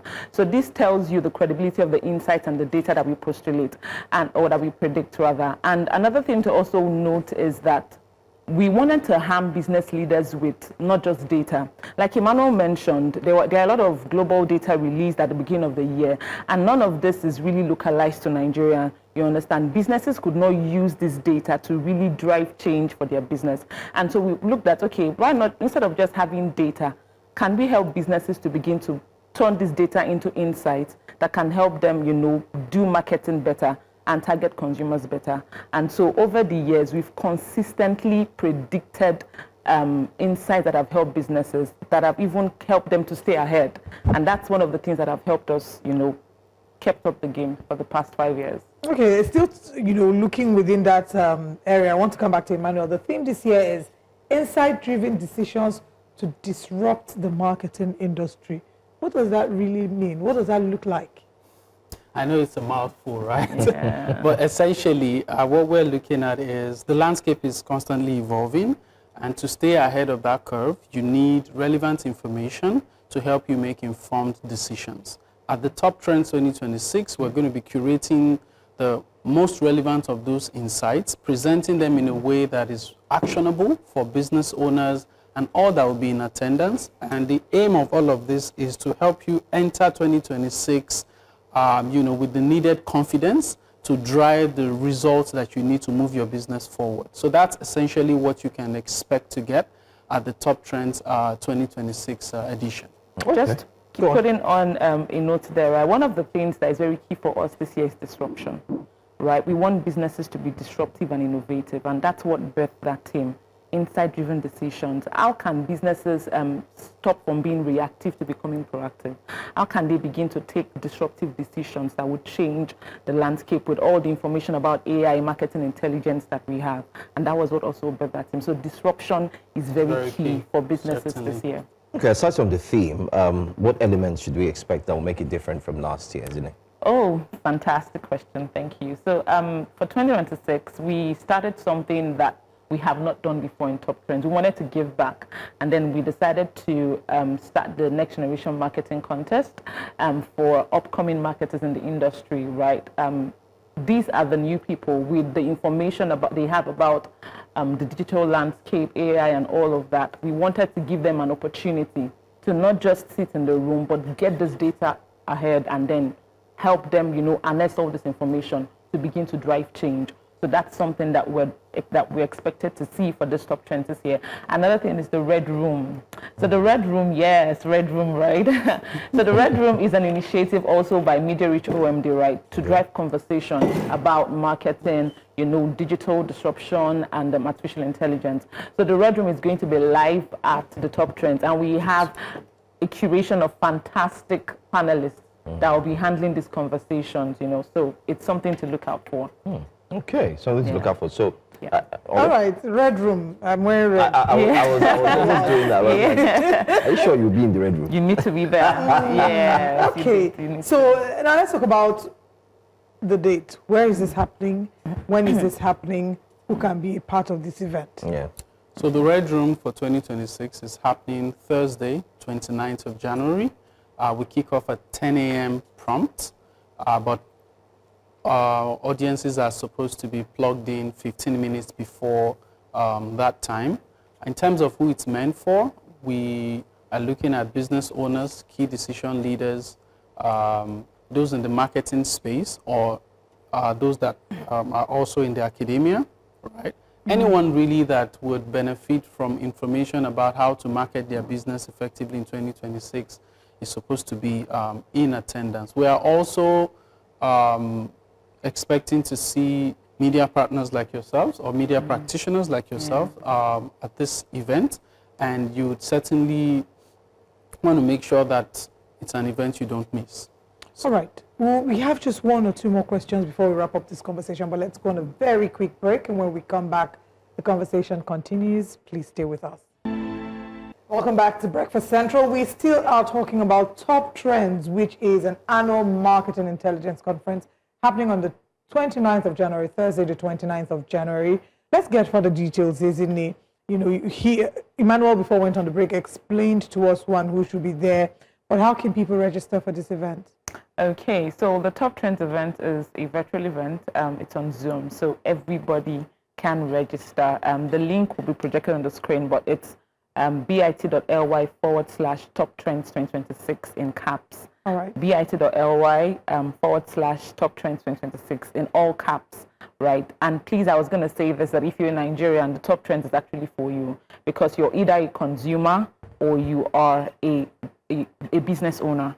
So please, the Top Trends is for you. You can register for Top Trends. And one of the things that is very important to mention is that for the past 5 years, all our predictions has been 90 to 95% accurate. Yes, every data, every implication that we have predicted for businesses. In fact, businesses have reached out to us to come present what we present at the Top Trends event to their businesses, you know, to see how they can localize all of these things to personally to their business. So 90 to 95% accurate for the past 5 years. So are we expecting a prediction for 2026? Of course, yes. Or prediction. Because I need to know how to structure my own business. Please. In alignment with your predictions. Please register. You need to be there. And your social media handles for those who want more information. Okay, so please, all our partners, Media Reach OMD, Geopol, Lagos Business School, of course, and NIMN, you can find registration details. That even to participate in the marketing contest, if you're a young marketer in Nigeria, you can also get details about that competition from our social handles. All right. And the Red Room as well. Yes, and then lastly to say, we would like to make a shout out to our sponsors, to those that have made the Top Trends 2026 a success, all the planning process and everything. Malta Guinness, Pure Bliss, our official snack partner. Malta Guinness is our official refresh partner. We have Dulux, we have What Tolerum Group. Thank you so much, Tolerum Group. We have What Network. The Top Trends is powered by What Media Group. And yes, and AI Media, a leading out-of-home agency in Nigeria. Thank you so much to all our sponsors. Shout out to brands that see the vision, you know, and put their support and plug in. I think it's very important, because if you want to go fast, you can go alone, but if you want to go far, you go with someone. So kudos to brands that go along with you. Thank you, gentleman and lady, for joining us this morning on Breakfast Central. Thank you. It's great to have you. See you on Thursday in the Red Room. I'll be Looking forward to that.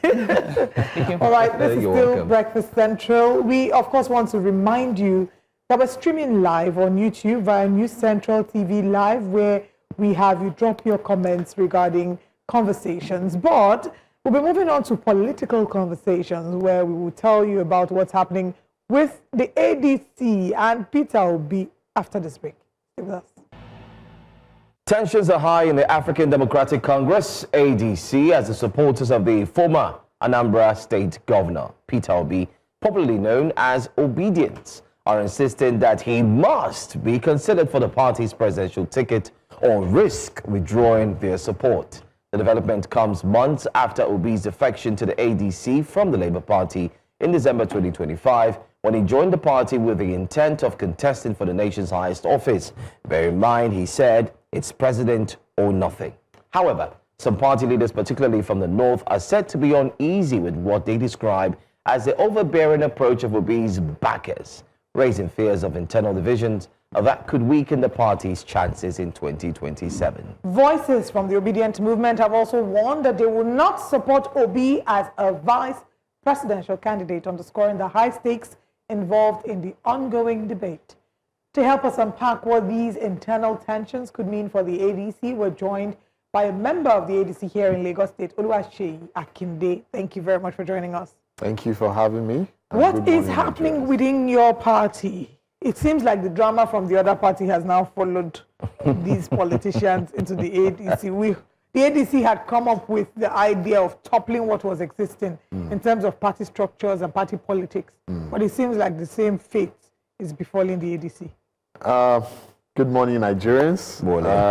Good morning to everyone in the studio. Good morning. It's a very interesting days ahead for us.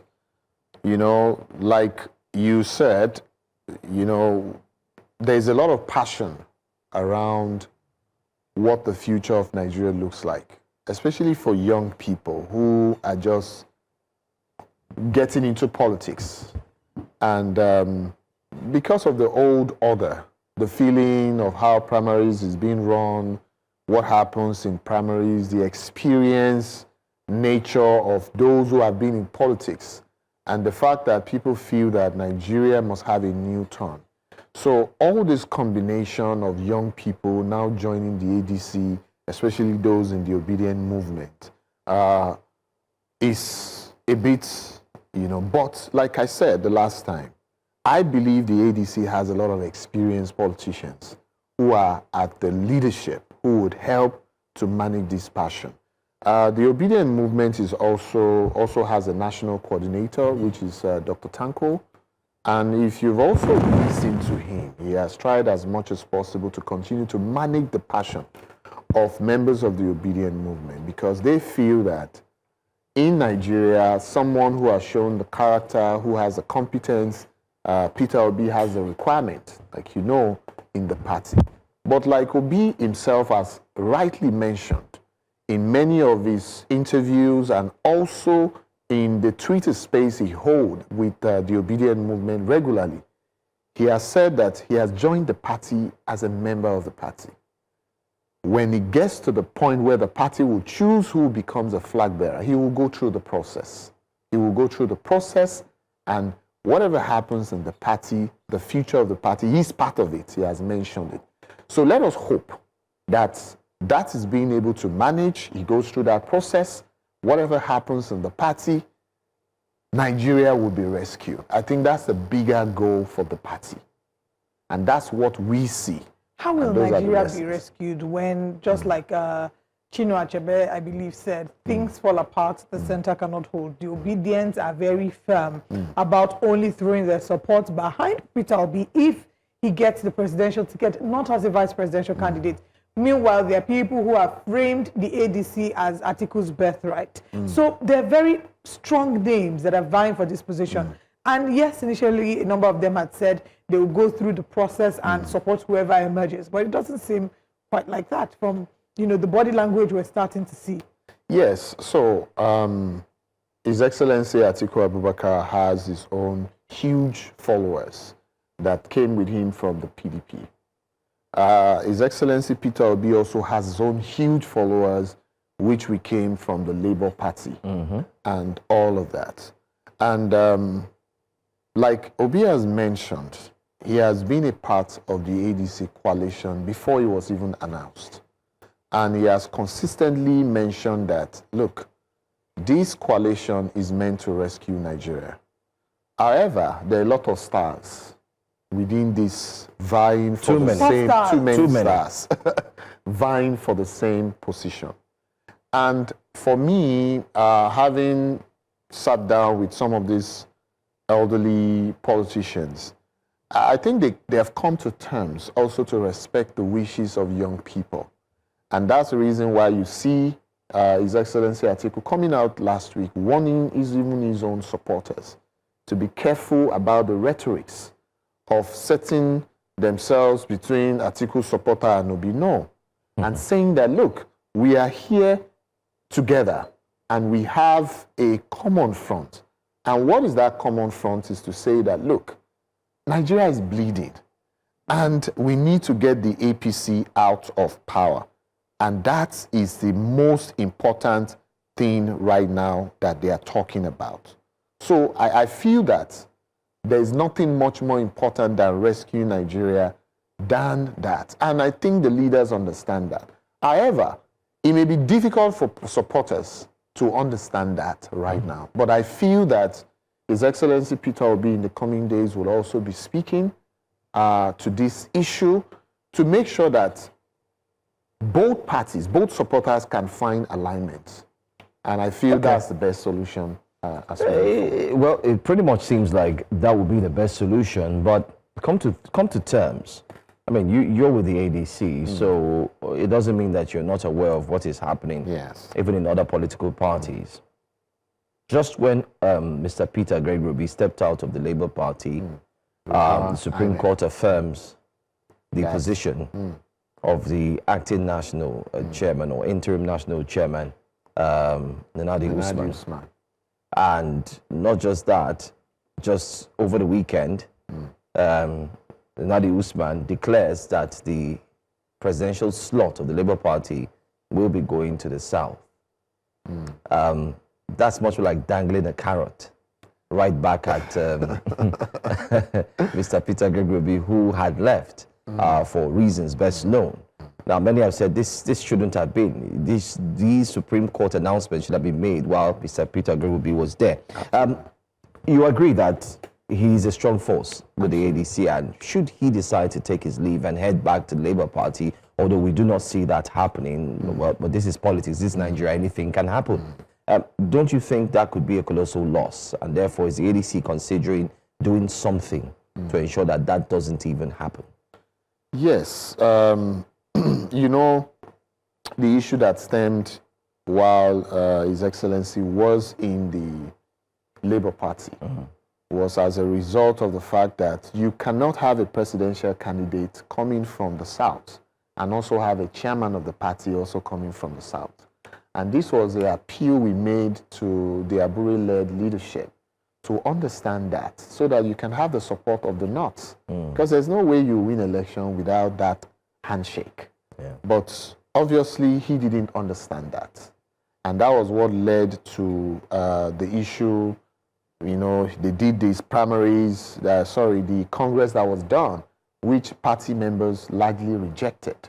And he refused to do the right thing. And that was what led to the court cases. Now, while we were there, you saw that INEC had refused to even make a pronouncement, because we know that's politics. INEC is playing politics with the leadership of the party.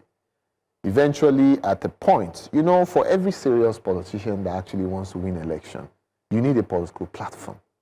And you need to be in that party almost a year ahead of the election, because there'll be primaries, and nobody wants to waste their efforts. And that was the reason why His Excellency Peter Obi had to leave the Labour Party and declare in the ADC. Now, INEC came out to say that they are affirming. The court came out, another court came and made a pronouncement which INEC has backed up. Now, Nadi Usman, who has been leading the factional, is now in charge. But you also know that Nadi Usman has attended meeting in this coalition in the North. She's one of the representatives. And what I see that may happen in the future is two things. The Labour Party saying that the slot goes to the South. There might be an alliance between them. I think that handshake is getting clearer because the Abure-led factions were the ones who were saying there would never be any alliance and all of that. But we know what that means. But now, that alliance is coming, which might actually make the ADC stronger. And I feel that is a plus to the ADC.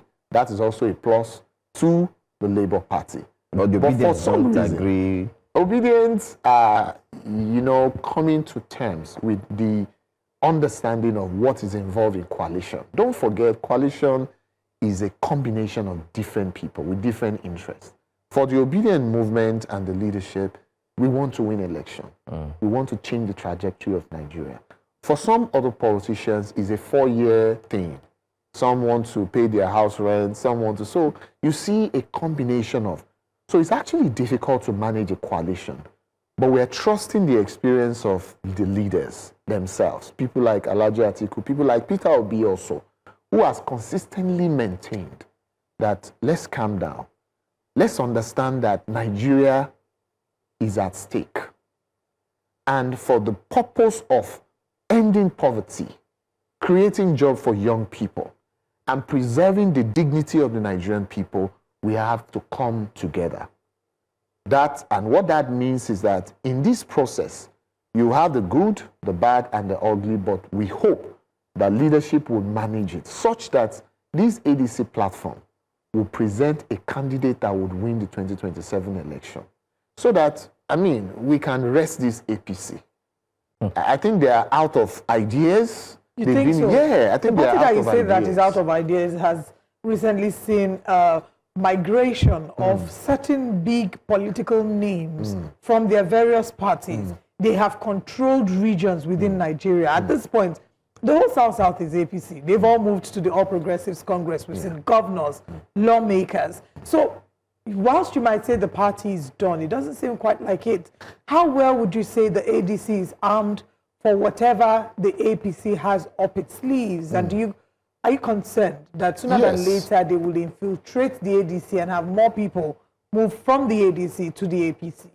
You know, I think politicians are very dynamic. And oftentimes what you find out is that the government in power, there's revenue that has been taken away from subsidy that is now going to the states, meaning that the states have more money. And many of if you look at the 2023 election, which I said has changed the trajectory about how elections will go in Nigeria, because you have a new voting bloc of young people. And plenty of them. Many of them are not even in the political party. They have their decision, they are watching the candidates. And when it's time to vote, they will vote, irrespective of, and you see His Excellency Peter Obi win almost about 12 states in that last election without any governor. So the governors being in charge will not decide the fate of the people in their states. And you're going to see it. I feel that at least you will see a 50-50. And you know what you need to win election is about, you need 30%, right?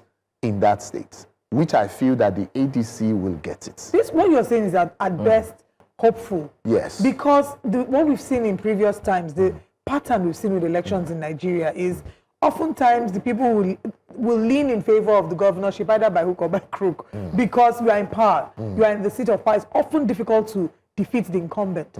So it's why someone like Governor Alex Oti, who has done the work, will be able to say, come rain, come shine. He's confident of his re-election in 2027, regardless of whatever the political party is. You just know that if he decides to move to another party, people are following him because they've shown workings.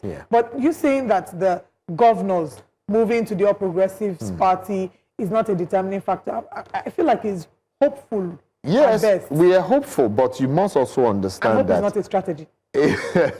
You must also understand that the presidential election is a different dynamics from the governorship election. And don't forget, politicians are always selfish. They are not going to kill themselves. Including the ones in the ADC. Yes, they are not going to kill themselves for the president's ambition. They will go to the election. You saw it in Lagos State at the last election. There were a lot that the APC did in the hope that they had Lagos in the bags. But Lagosians proved that no, we are going to choose, we are going to decide, despite the violence. You saw a lady that was stabbed in the eye, she still went forward to make sure she cast her vote. So, what we are going to see, I mean, with the way governance is right now, with the nature of how the APC has positioned itself as a government that cares less for the poor. So it's going to be the APC against Nigerians. And there's no political party on earth that is more powerful than the people. And that's what you see in 2027. It might look as if it's not strong, but when that day comes, you will see it. I agree with you that there should be no political party that is stronger than the people. But do you also think that the same zeal, energy, commitment that we saw Nigerians devote to the 2023 elections, because quite frankly, the 2023 elections had more participation than we had seen in a long time, even though in some cases it was still abysmal. Do you think Nigerians still have that same level of vigor and interest in seeing a political change? Because a number of them after 2023 elections, they jackpot, they left the country and went abroad. There were those who, just vowed because they felt like their aspirations were not met. Yeah, that the polls did not reflect their intentions. Particularly the third force, which was the Obidients. So do you think that we have that same level of zeal, or there'll be a huge reflection of political apathy in the 2020 election? Well, I feel that now that His Excellency Peter Obi, Atiku, they've all found a better vehicle. What killed the zeal after the election was that a lot of these young people, Nigerians, were ready to join active politics. And they felt that the Labour Party was a viable party that could be built. But because of the court cases, the Abure issue just drained everybody. And that was the reason why you saw that the noise went down. But now, if you check among young people today, check online, even older people who participated in that 2023, they are seeing a ray of the audacity of hope to say that, okay, I think this AGC, for the fact that Obi is here, Atiku is here, the likes of Rotimi Amechi is also there, the likes of El Rufai is here, Babache, Lawal, and a lot of these big wings also. So I think there's hope again, and people are feeling that, okay, let's see how this party is able to manage these stars, and let's see their body language. Once they are able to, which I think the leadership of the party is settled now, the state leadership is also mobilizing. They are trying to digitize the party to make sure that people can now join the party digitally. And a committee has been set for that. You've seen Aisha Yusuf also in that. You've seen people like Gbadebo Vival also in that committee for mobilization. You see young people that can be trusted. And I feel with this, once they launch that platform, you are going to see a lot of influencers being able to mobilize for the ADs. So I feel that Nigerians would be encouraged, actually, because the truth is that we can't give up. Even like you mentioned, those who have left Nigeria, we've all seen what is happening outside of it. In America, people are not safe. In UK, people sold their property. A lot of people are not happy. And the fact, what that says is that we must fix Nigeria. There is no going saying. We cannot leave this country for just 1,000 politicians who are in power to just do whatever they like with this country. And that's the reason why, for us young people, we're encouraging everybody. Come and join the ADC. The idea of we're not going to join politics, we're just going to be entrepreneurs, is going to mess up our lives and everything we intend to build. Okay. So we're going to join, we're going to stay here and make sure that this party succeed. All right. Yes. Well, let's see if that will happen. We have just the countdown is on. The primaries will begin pretty much, and then we're expecting INEC to drop the calendar.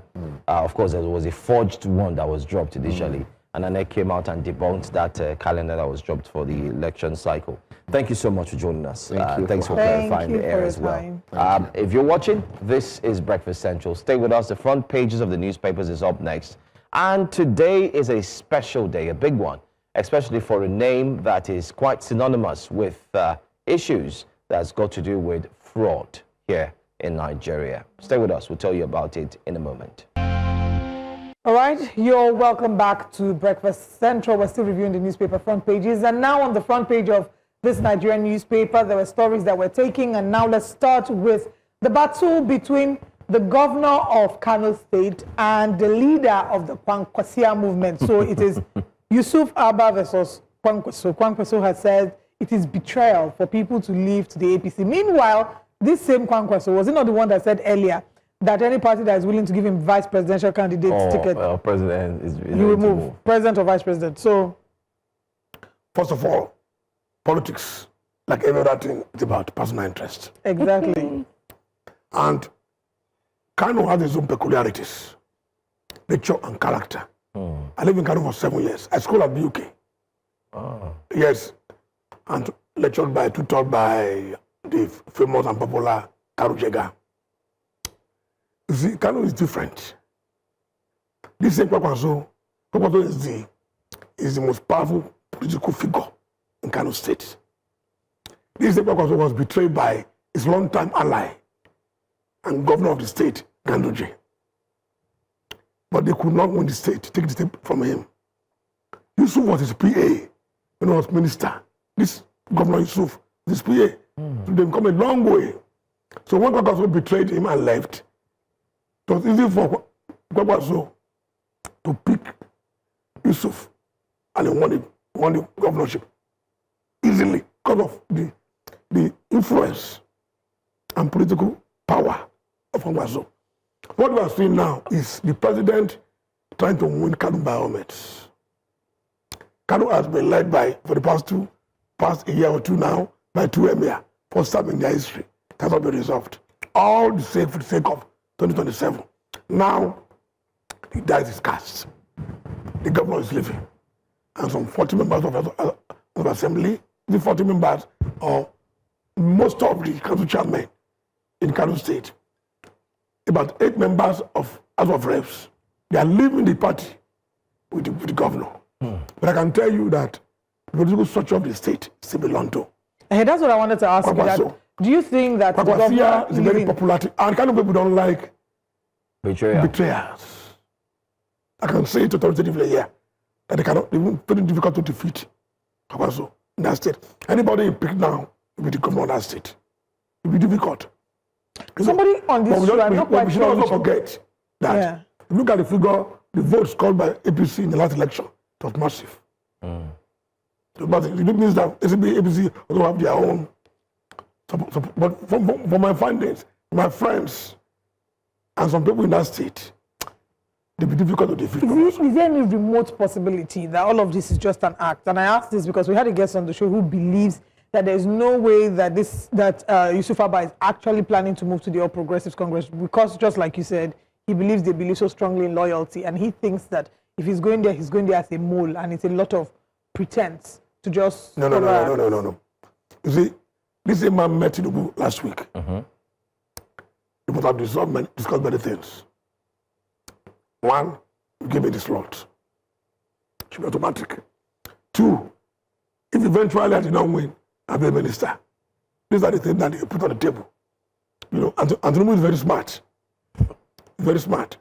And one of the conditions he gave Kwaso is that we are not sure of this VP slot, but must guarantee the votes in Kano. And Kwaso knows that I'm a very pressure person. If I trade off this thing without getting an assurance from the president, then I'll be in limbo. So that is why the man did not join APC. And the president has tried as much as possible to pick his guy, to lure his guy into the party, Yusuf, because of the votes in Kano. If you can get Lagos, get Rivers, and get Kano, like they say, you're supposed to win the presidential election. And Tinubu has been very smart. Part of this, he has been a kingmaker of this wire. And he's not a king. He knows that these are the things they have to do to win the election. And he has taken control of the South. You know. That's what we are saying now. Yes. He gets Delta and then he gets Akwa Ibom. Yes. That's pretty much like it. It's very strategic. But at the same time, let's just hope that the opposition will come together. Okay, I want you to talk about... They are not coming together. If they can come together under a strong platform and pick someone that can win. Who would that person be? Like Jonathan. And when you say opposition, Obi cannot win the national elections. Why do you say so? I'm an Obi. I like Obi, even though I belong to APC. I like Obi because Obi has been able to put many things, put most of these people on their toes. He's bringing new brand of politics. But election is about winning. It's about votes. So you say Obi cannot win the national elections? I'm a politician. So why do you say Obi? I will tell you what I've been saying here. I've come to pass on this platform. You know, he cannot win the national elections. If Obi is at the head of the ticket of any party, he can get the vote in or not. Okay. It's difficult. And if you pick Obi, so as running mate, the northern people will not be galvanized, will not be enthusiastic to go and vote. You must pick someone from there like Atiku Abubakar. And if you pick Atiku Abubakar, well, your guess is as good as mine. Tinubu will be back to National Rock 2027. So this is someone that can win votes both in the south and in the north. Then the other guys in the coalition will now work together with him. You know what's so interesting in Nigerian politics? Very, very the fact that this same Jonathan that you are saying now is the one that has the potential to win election. A few years ago, he was not good enough to come back for second term. All of a sudden, a magic wand has been waved over him. Office catapulted him. The honorable to be a statesman. The way he left office, it's not easy to just hand over power to someone else. Okay. He left office in a dignified manner. All right, I'm about to talk about someone who left office not in a dignified manner. This week, one of the most we'd like your reaction high-profile corruption trials involving a former African Cabinet Minister gets underway in London. Diezani Alison-Madueke, Nigeria's former oil minister and once the most powerful woman in the country's energy sector, is facing bribery charges at the Soludo Crown Court. British prosecutors allege she accepted luxury gifts and payments in exchange for awarding lucrative oil contracts while in office, a claim she strongly denies. The case is being watched closely in Nigeria and beyond, seen as a landmark test of global anti-corruption enforcement and whether powerful political figures can still be held accountable years after leaving office. Senior international correspondent Afia Hagen is at Soludo Crown Court, bringing you the latest from the trial. Good morning, Afia. Thank you very much for joining us this morning. We see that you're outside the courts today. What can we expect from today's proceedings? Today is the first day of the trial, expected to last 10 to 12 weeks. So today is really going to be about both sides setting out their stall, setting out their opening statements, and talking about what they expect to happen over the next 10 to 12 weeks of this trial. It's about the competing narratives for the prosecution and the defense. We're going to hear about how Alison-Madueke was alleged of taking bribes while she was in office, who was involved in arranging those bribes, and how those luxury benefits were delivered to the former minister. The defence was also expected to outline particularly why this case, they say, is politically motivated and why the evidence should be treated with caution. Of course, we have to say that she has denied all the charges against her. I mean, can you quickly remind us, especially for the benefit of our viewers, while we would look forward to dissect that later on, what exactly are British prosecutors accusing her of doing while she was Nigeria's oil minister?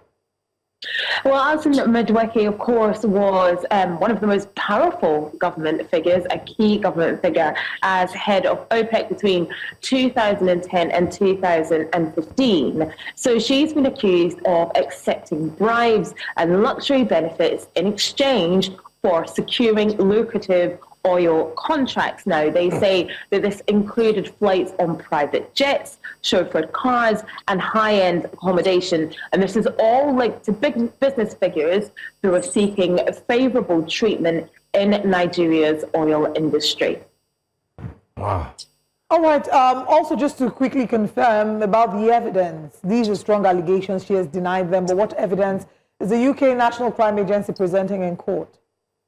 You're absolutely right in saying strong allegations against her. Now, the National Crime Agency is expected to rely on financial records, as well as witness and communication, so things like texts and emails that show how basically Alison-Madueke set up how she would receive these bribes and what she could do in exchange for getting the private jets, the high-end accommodation, the luxury travel. They're also supposed to present evidence of intermediaries, of the go-betweens between Alison-Madueke and the people who wanted to benefit from her being in that position. People prosecutors say acted as middlemen between the oil executives and the former minister as well. Now, this aims to show a pattern of bribery and corruption. Afia, I worry about how this will turn out and how it's presented Nigeria on the international scene. How would you say this is important in telling our story in terms of how well we deal decisively with corruption? And what kind of image has it given us? Well, this will really serve as a test case on how the UK government will deal with a crime that's international, that's happened on UK soil as well as on Nigerian soil. I think it will certainly serve as a test case. And you're absolutely right in saying this does reflect on Nigeria on the world stage. The fact that she is going to present herself today in London at Soludo Crown Court shows that someone perhaps that is prepared to take accountability. And I think also it will show others who perhaps may have done the same thing and may have done it on UK soil that organisations like the National Crime Agency are intent on making sure that they get justice and that people are held accountable. Now, if that's the message that's going out, then perhaps this will show that countries like Nigeria or wherever else in the world where corruption happens, that if you do bring that to the United Kingdom, that perhaps your time is up.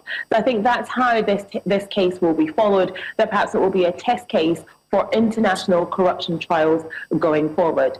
In terms of how Nigeria reflects on the world stage, lots of governments have been accused of corruption in the past. It's now about whether people will be held accountable for their actions when they were in office and afterwards as well. All right. It's all about accountability, but thank you so much for tracking this case. We know you will be joining us later on at 12 for the 12 report with Blessings Mosugu to give an update. Thanks for your time, Effie Hagen. Thank you. All right, we'll go on a quick break. When we come back, we'd like our in-house analyst to look at this one, this particular case, a case of corruption. It's back again, this time not in Nigeria, but in the UK. We'd like to hear your thoughts on that. But let's go on a break. When we come back, we'll take that. Welcome back. So like you heard, the case in the UK, Diezani Alison-Madueke, former, you could say, oil and gas magnate Minister, in Nigeria. just to refresh people's memories, for those who have forgotten some of the charges, let's now narrow it down to UK, because the US also have funds that have been linked to her, repatriated back to the country. EFCC has also sat on some of her properties. But the NCA said Alison-Madueke allegedly benefited at least £100,000 in cash, chauffeur-driven cars, flights on private jets, luxury holidays for her family, and the use of multiple London properties. The charges also detail financial rewards, including furniture, renovation work and staff for the properties, payment of private school fees, and gifts from top designer shops, such as, I don't even need to call their name, but these are huge designer brands. But let's get your reaction to this. No, my reaction is that that shows that there's no hiding place for people that steal our money. People like allegedly steal our money, because the court has not convicted her yet. So we can only be speculative. Full of opinion on that. But I'm one of the people that believe that people that use public office to stick public fund should face the consequence. And this case has been on for long. Diezani has been on for long. And some people have tried to burnish her image, but it has not worked. And happily, this is a UK court where they will deal with the law, with the case itself. And if she found guilty, you can be sure that she will spend many years. And this one, you don't think that the Nigerian government will send a delegate to have a conversation with the UK, like they tried to do with Ekweremadu? Yeah. Even before that, what? When they sent a delegate now to the UK to sort of try and negotiate a deal to have Ekweremadu is UK, for God's sake. To come and finish his sentence in Nigeria. Look at the case one is facing now. The respected Zekome. What is facing is in a mess. So these things, we can try those things in Nigeria. We cannot try it outside this country, particularly in the Western world. UK, for instance, we can be sure that what we are saying, it will go through the legal process. And if she's found guilty, she's spent many years in. Let's go to the Nigerian Tribune very quickly. A big story here. I want to hear your thoughts on that. Nigerian Tribune. I'd like to take that story. Electoral Act Amendment Bill. I don't know if you've been following it. There's this back and forth. Stakeholders tackle National Assembly. A statement was released yesterday by a member of the Assembly. He said I think people should also know that there are two minority caucuses that I've checked. So are you talking about Electoral Act or tax laws? Because I'm talking about tax laws. I'm coming back to this one is about Electoral Act. I'm going to the tax laws first. I want to get your thoughts on the tax laws. And then the issue, I don't know if you've been following it, it's quite messy. And here we have another one, Electoral Act Amendment Bill. Stakeholders tackle National Assembly. There's another amendment bill that they want to look into, even though they've said there's new challenges, so to say. But let's get your thoughts on the new acts, the amendment bills, that of the tax, that of the electoral. What's your take? Let's start with the stars. The lawmakers are resuming today. And there is divergent views and opinion. They are resuming today after 35 days. You need to specify that. Can you imagine? of the paper said it, that senators earn 35-day and they get salary. And New Year break. And allowance, only salary, allowances. Wow. For not among working. God's allowances, these people, they have it. And they be spending it in their various house. And spending on the way to Dubai. You know, but I'm not comfortable with the way and manner they're handling the tax law. You know, I was thinking that there should be a convergence between the lawmakers and the federal government. Because if you want to tax us, you need to convince us that this is the reason why you are taxing us. Yeah. There must be a law to put in place by the National Assembly that makes it enforceable. There's no law that is in place to be difficult to enforce. And this is what I still say, minorities, that this is not what we voted for. Yeah, and and they are putting the federal government in the tight corner. And the federal government has been going around with the chief taskers, Taiwo Oyedele. Taiwo Oyedele is the chairman committee, the chairman of the committee. Then the main task person, Zach. Okay, Zach. So NIRS. They will not be able to convince Nigerians. And just yesterday, Lagos is saying that if you need to pay your law, they can remove it from the bank. So this is becoming. They should come out with an holistic memo. That is what Nigeria want to achieve with this tax law. And I'm sure between now and Friday, the lawmakers will agree on something. But because they fail to agree, it will be difficult for the federal government to enforce this tax law. But the lawmaker put out a statement there and said that whatever things they are doing now is old. They've already passed it into law. So Nigerians should just... No,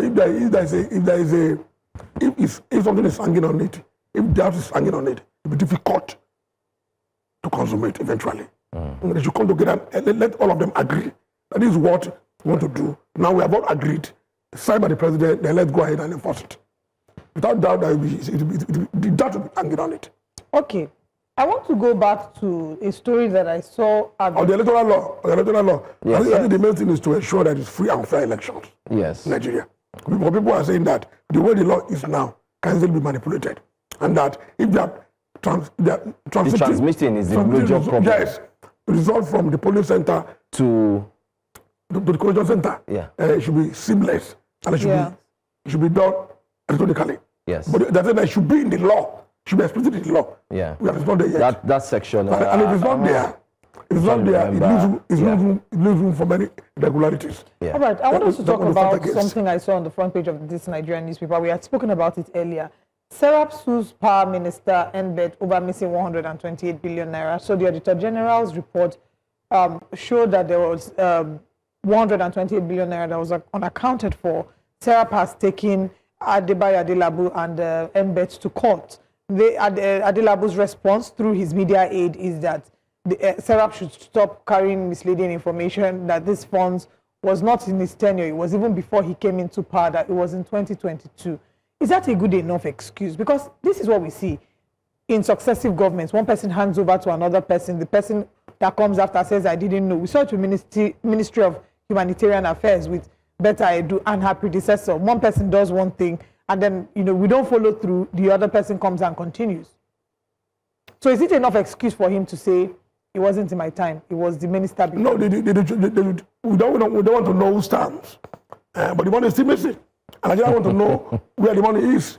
And that is why I've always insisted that SERAP should be promoted. Because they have a duty to unravel all these things. The money that is stolen, the money that is hidden somewhere. And that's their job, the work they are doing. The Constitution empowers them to do that, and they are doing it.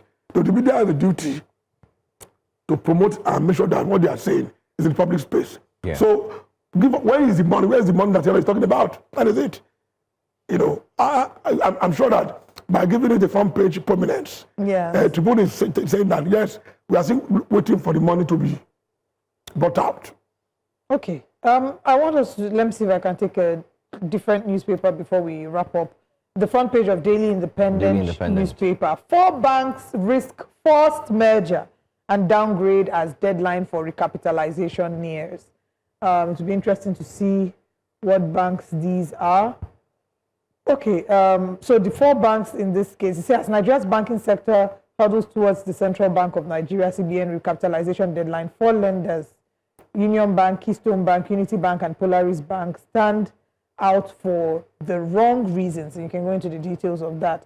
Police intercept truck conveying explosives and arrest the driver. That's the biggest story, especially that one. That one, or your state. That. Police interrupted a truck conveying explosive devices, and then they arrested the driver. They arrested who? The driver. The driver. They intercepted, yes, they intercepted a truck, there were explosive devices. The same Oyo State again, police officers were attacked. I heard the assistant superintendent of police was shot and killed as well. 40 bags of What's really happening in Oyo State, by the way? No. There's nothing happening in Oyo State. Okay. I was not in Ibadan. Okay. So, Joanne. So what's going on? Don't raise alarm on Oyo State. No, I'm just asking. These criminal activities takes place everywhere in the world. It is the way and manner security agencies and operatives handle it that make us to worry. The state on Oyo State is a very peaceful place. Obviously. So all this thing you are saying is not enough for us to unduly generalize that the state is not safe. I won't believe that. But security agencies have a duty to make sure that the people and the property are well secured. So these instances of bandits, because there is a Oyo State share border. They share border with the Republic and one other country. That's why you have that was an invasion about 2-3 weeks ago, and some people were injured. I think the state government have moved quickly to restore law and order. So this, what we are seeing now, is just pockets of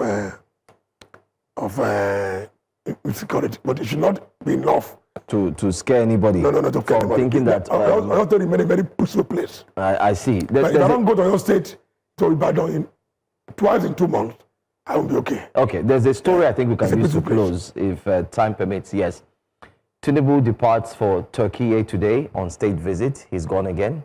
He just came back on the 15th, and he's gone again. But there's a controversy to this. While I was going through this story at the weekend, that the president would depart. Abayo Onanuga put out a statement yesterday. However, prior to that, out of the 68 ambassadorial list, the president had mentioned 4 that will be positioned or moved to different countries. Yes, and out of the 4, he mentioned, I know there was France, United States, and so on. He mentioned Turkey. The one in Turkey. He now cancelled it. What happened was that, you see, I was disturbed at the weekend, and I was asking my friends in the presidency that you guys are showing to Nigerians that we have a dysfunctional president. I said, no. Because the man that they was appointed ambassador to Turkey. Yes. Was quickly announced so that we help the president in his 3-day visit. But the man was not cleared by Senate. Exactly. And I don't know when you can go to So it was not part of the 68. Yes. How did they make that error? He was the governor of Kebbi State. I know the man one-on-one. Complete gentleman. Intelligent. Cerebral and as a personality. All right. To protect this country's image well. But it was not cleared by the Senate. So there's no way you can go to Turkey. And that's why they removed the name immediately. Mr. Aruna, we have to go now. We are out of time. Thank you for starting our week on the very bright Absolutely. We'll continue to bring you, always our pleasure to have you. We'll continue to bring you updates. Remember to follow up with the Diezani Alison-Madueke case, as our correspondent Afia Hagen is currently at the court premises, and we're connecting with Blessings Musugu at 12 noon for the 12 report. We'll see you again tomorrow. I am Olive Emodi. And I'm Joe Hansen. We'll see you again tomorrow. Don't forget to tune in. Bye for now.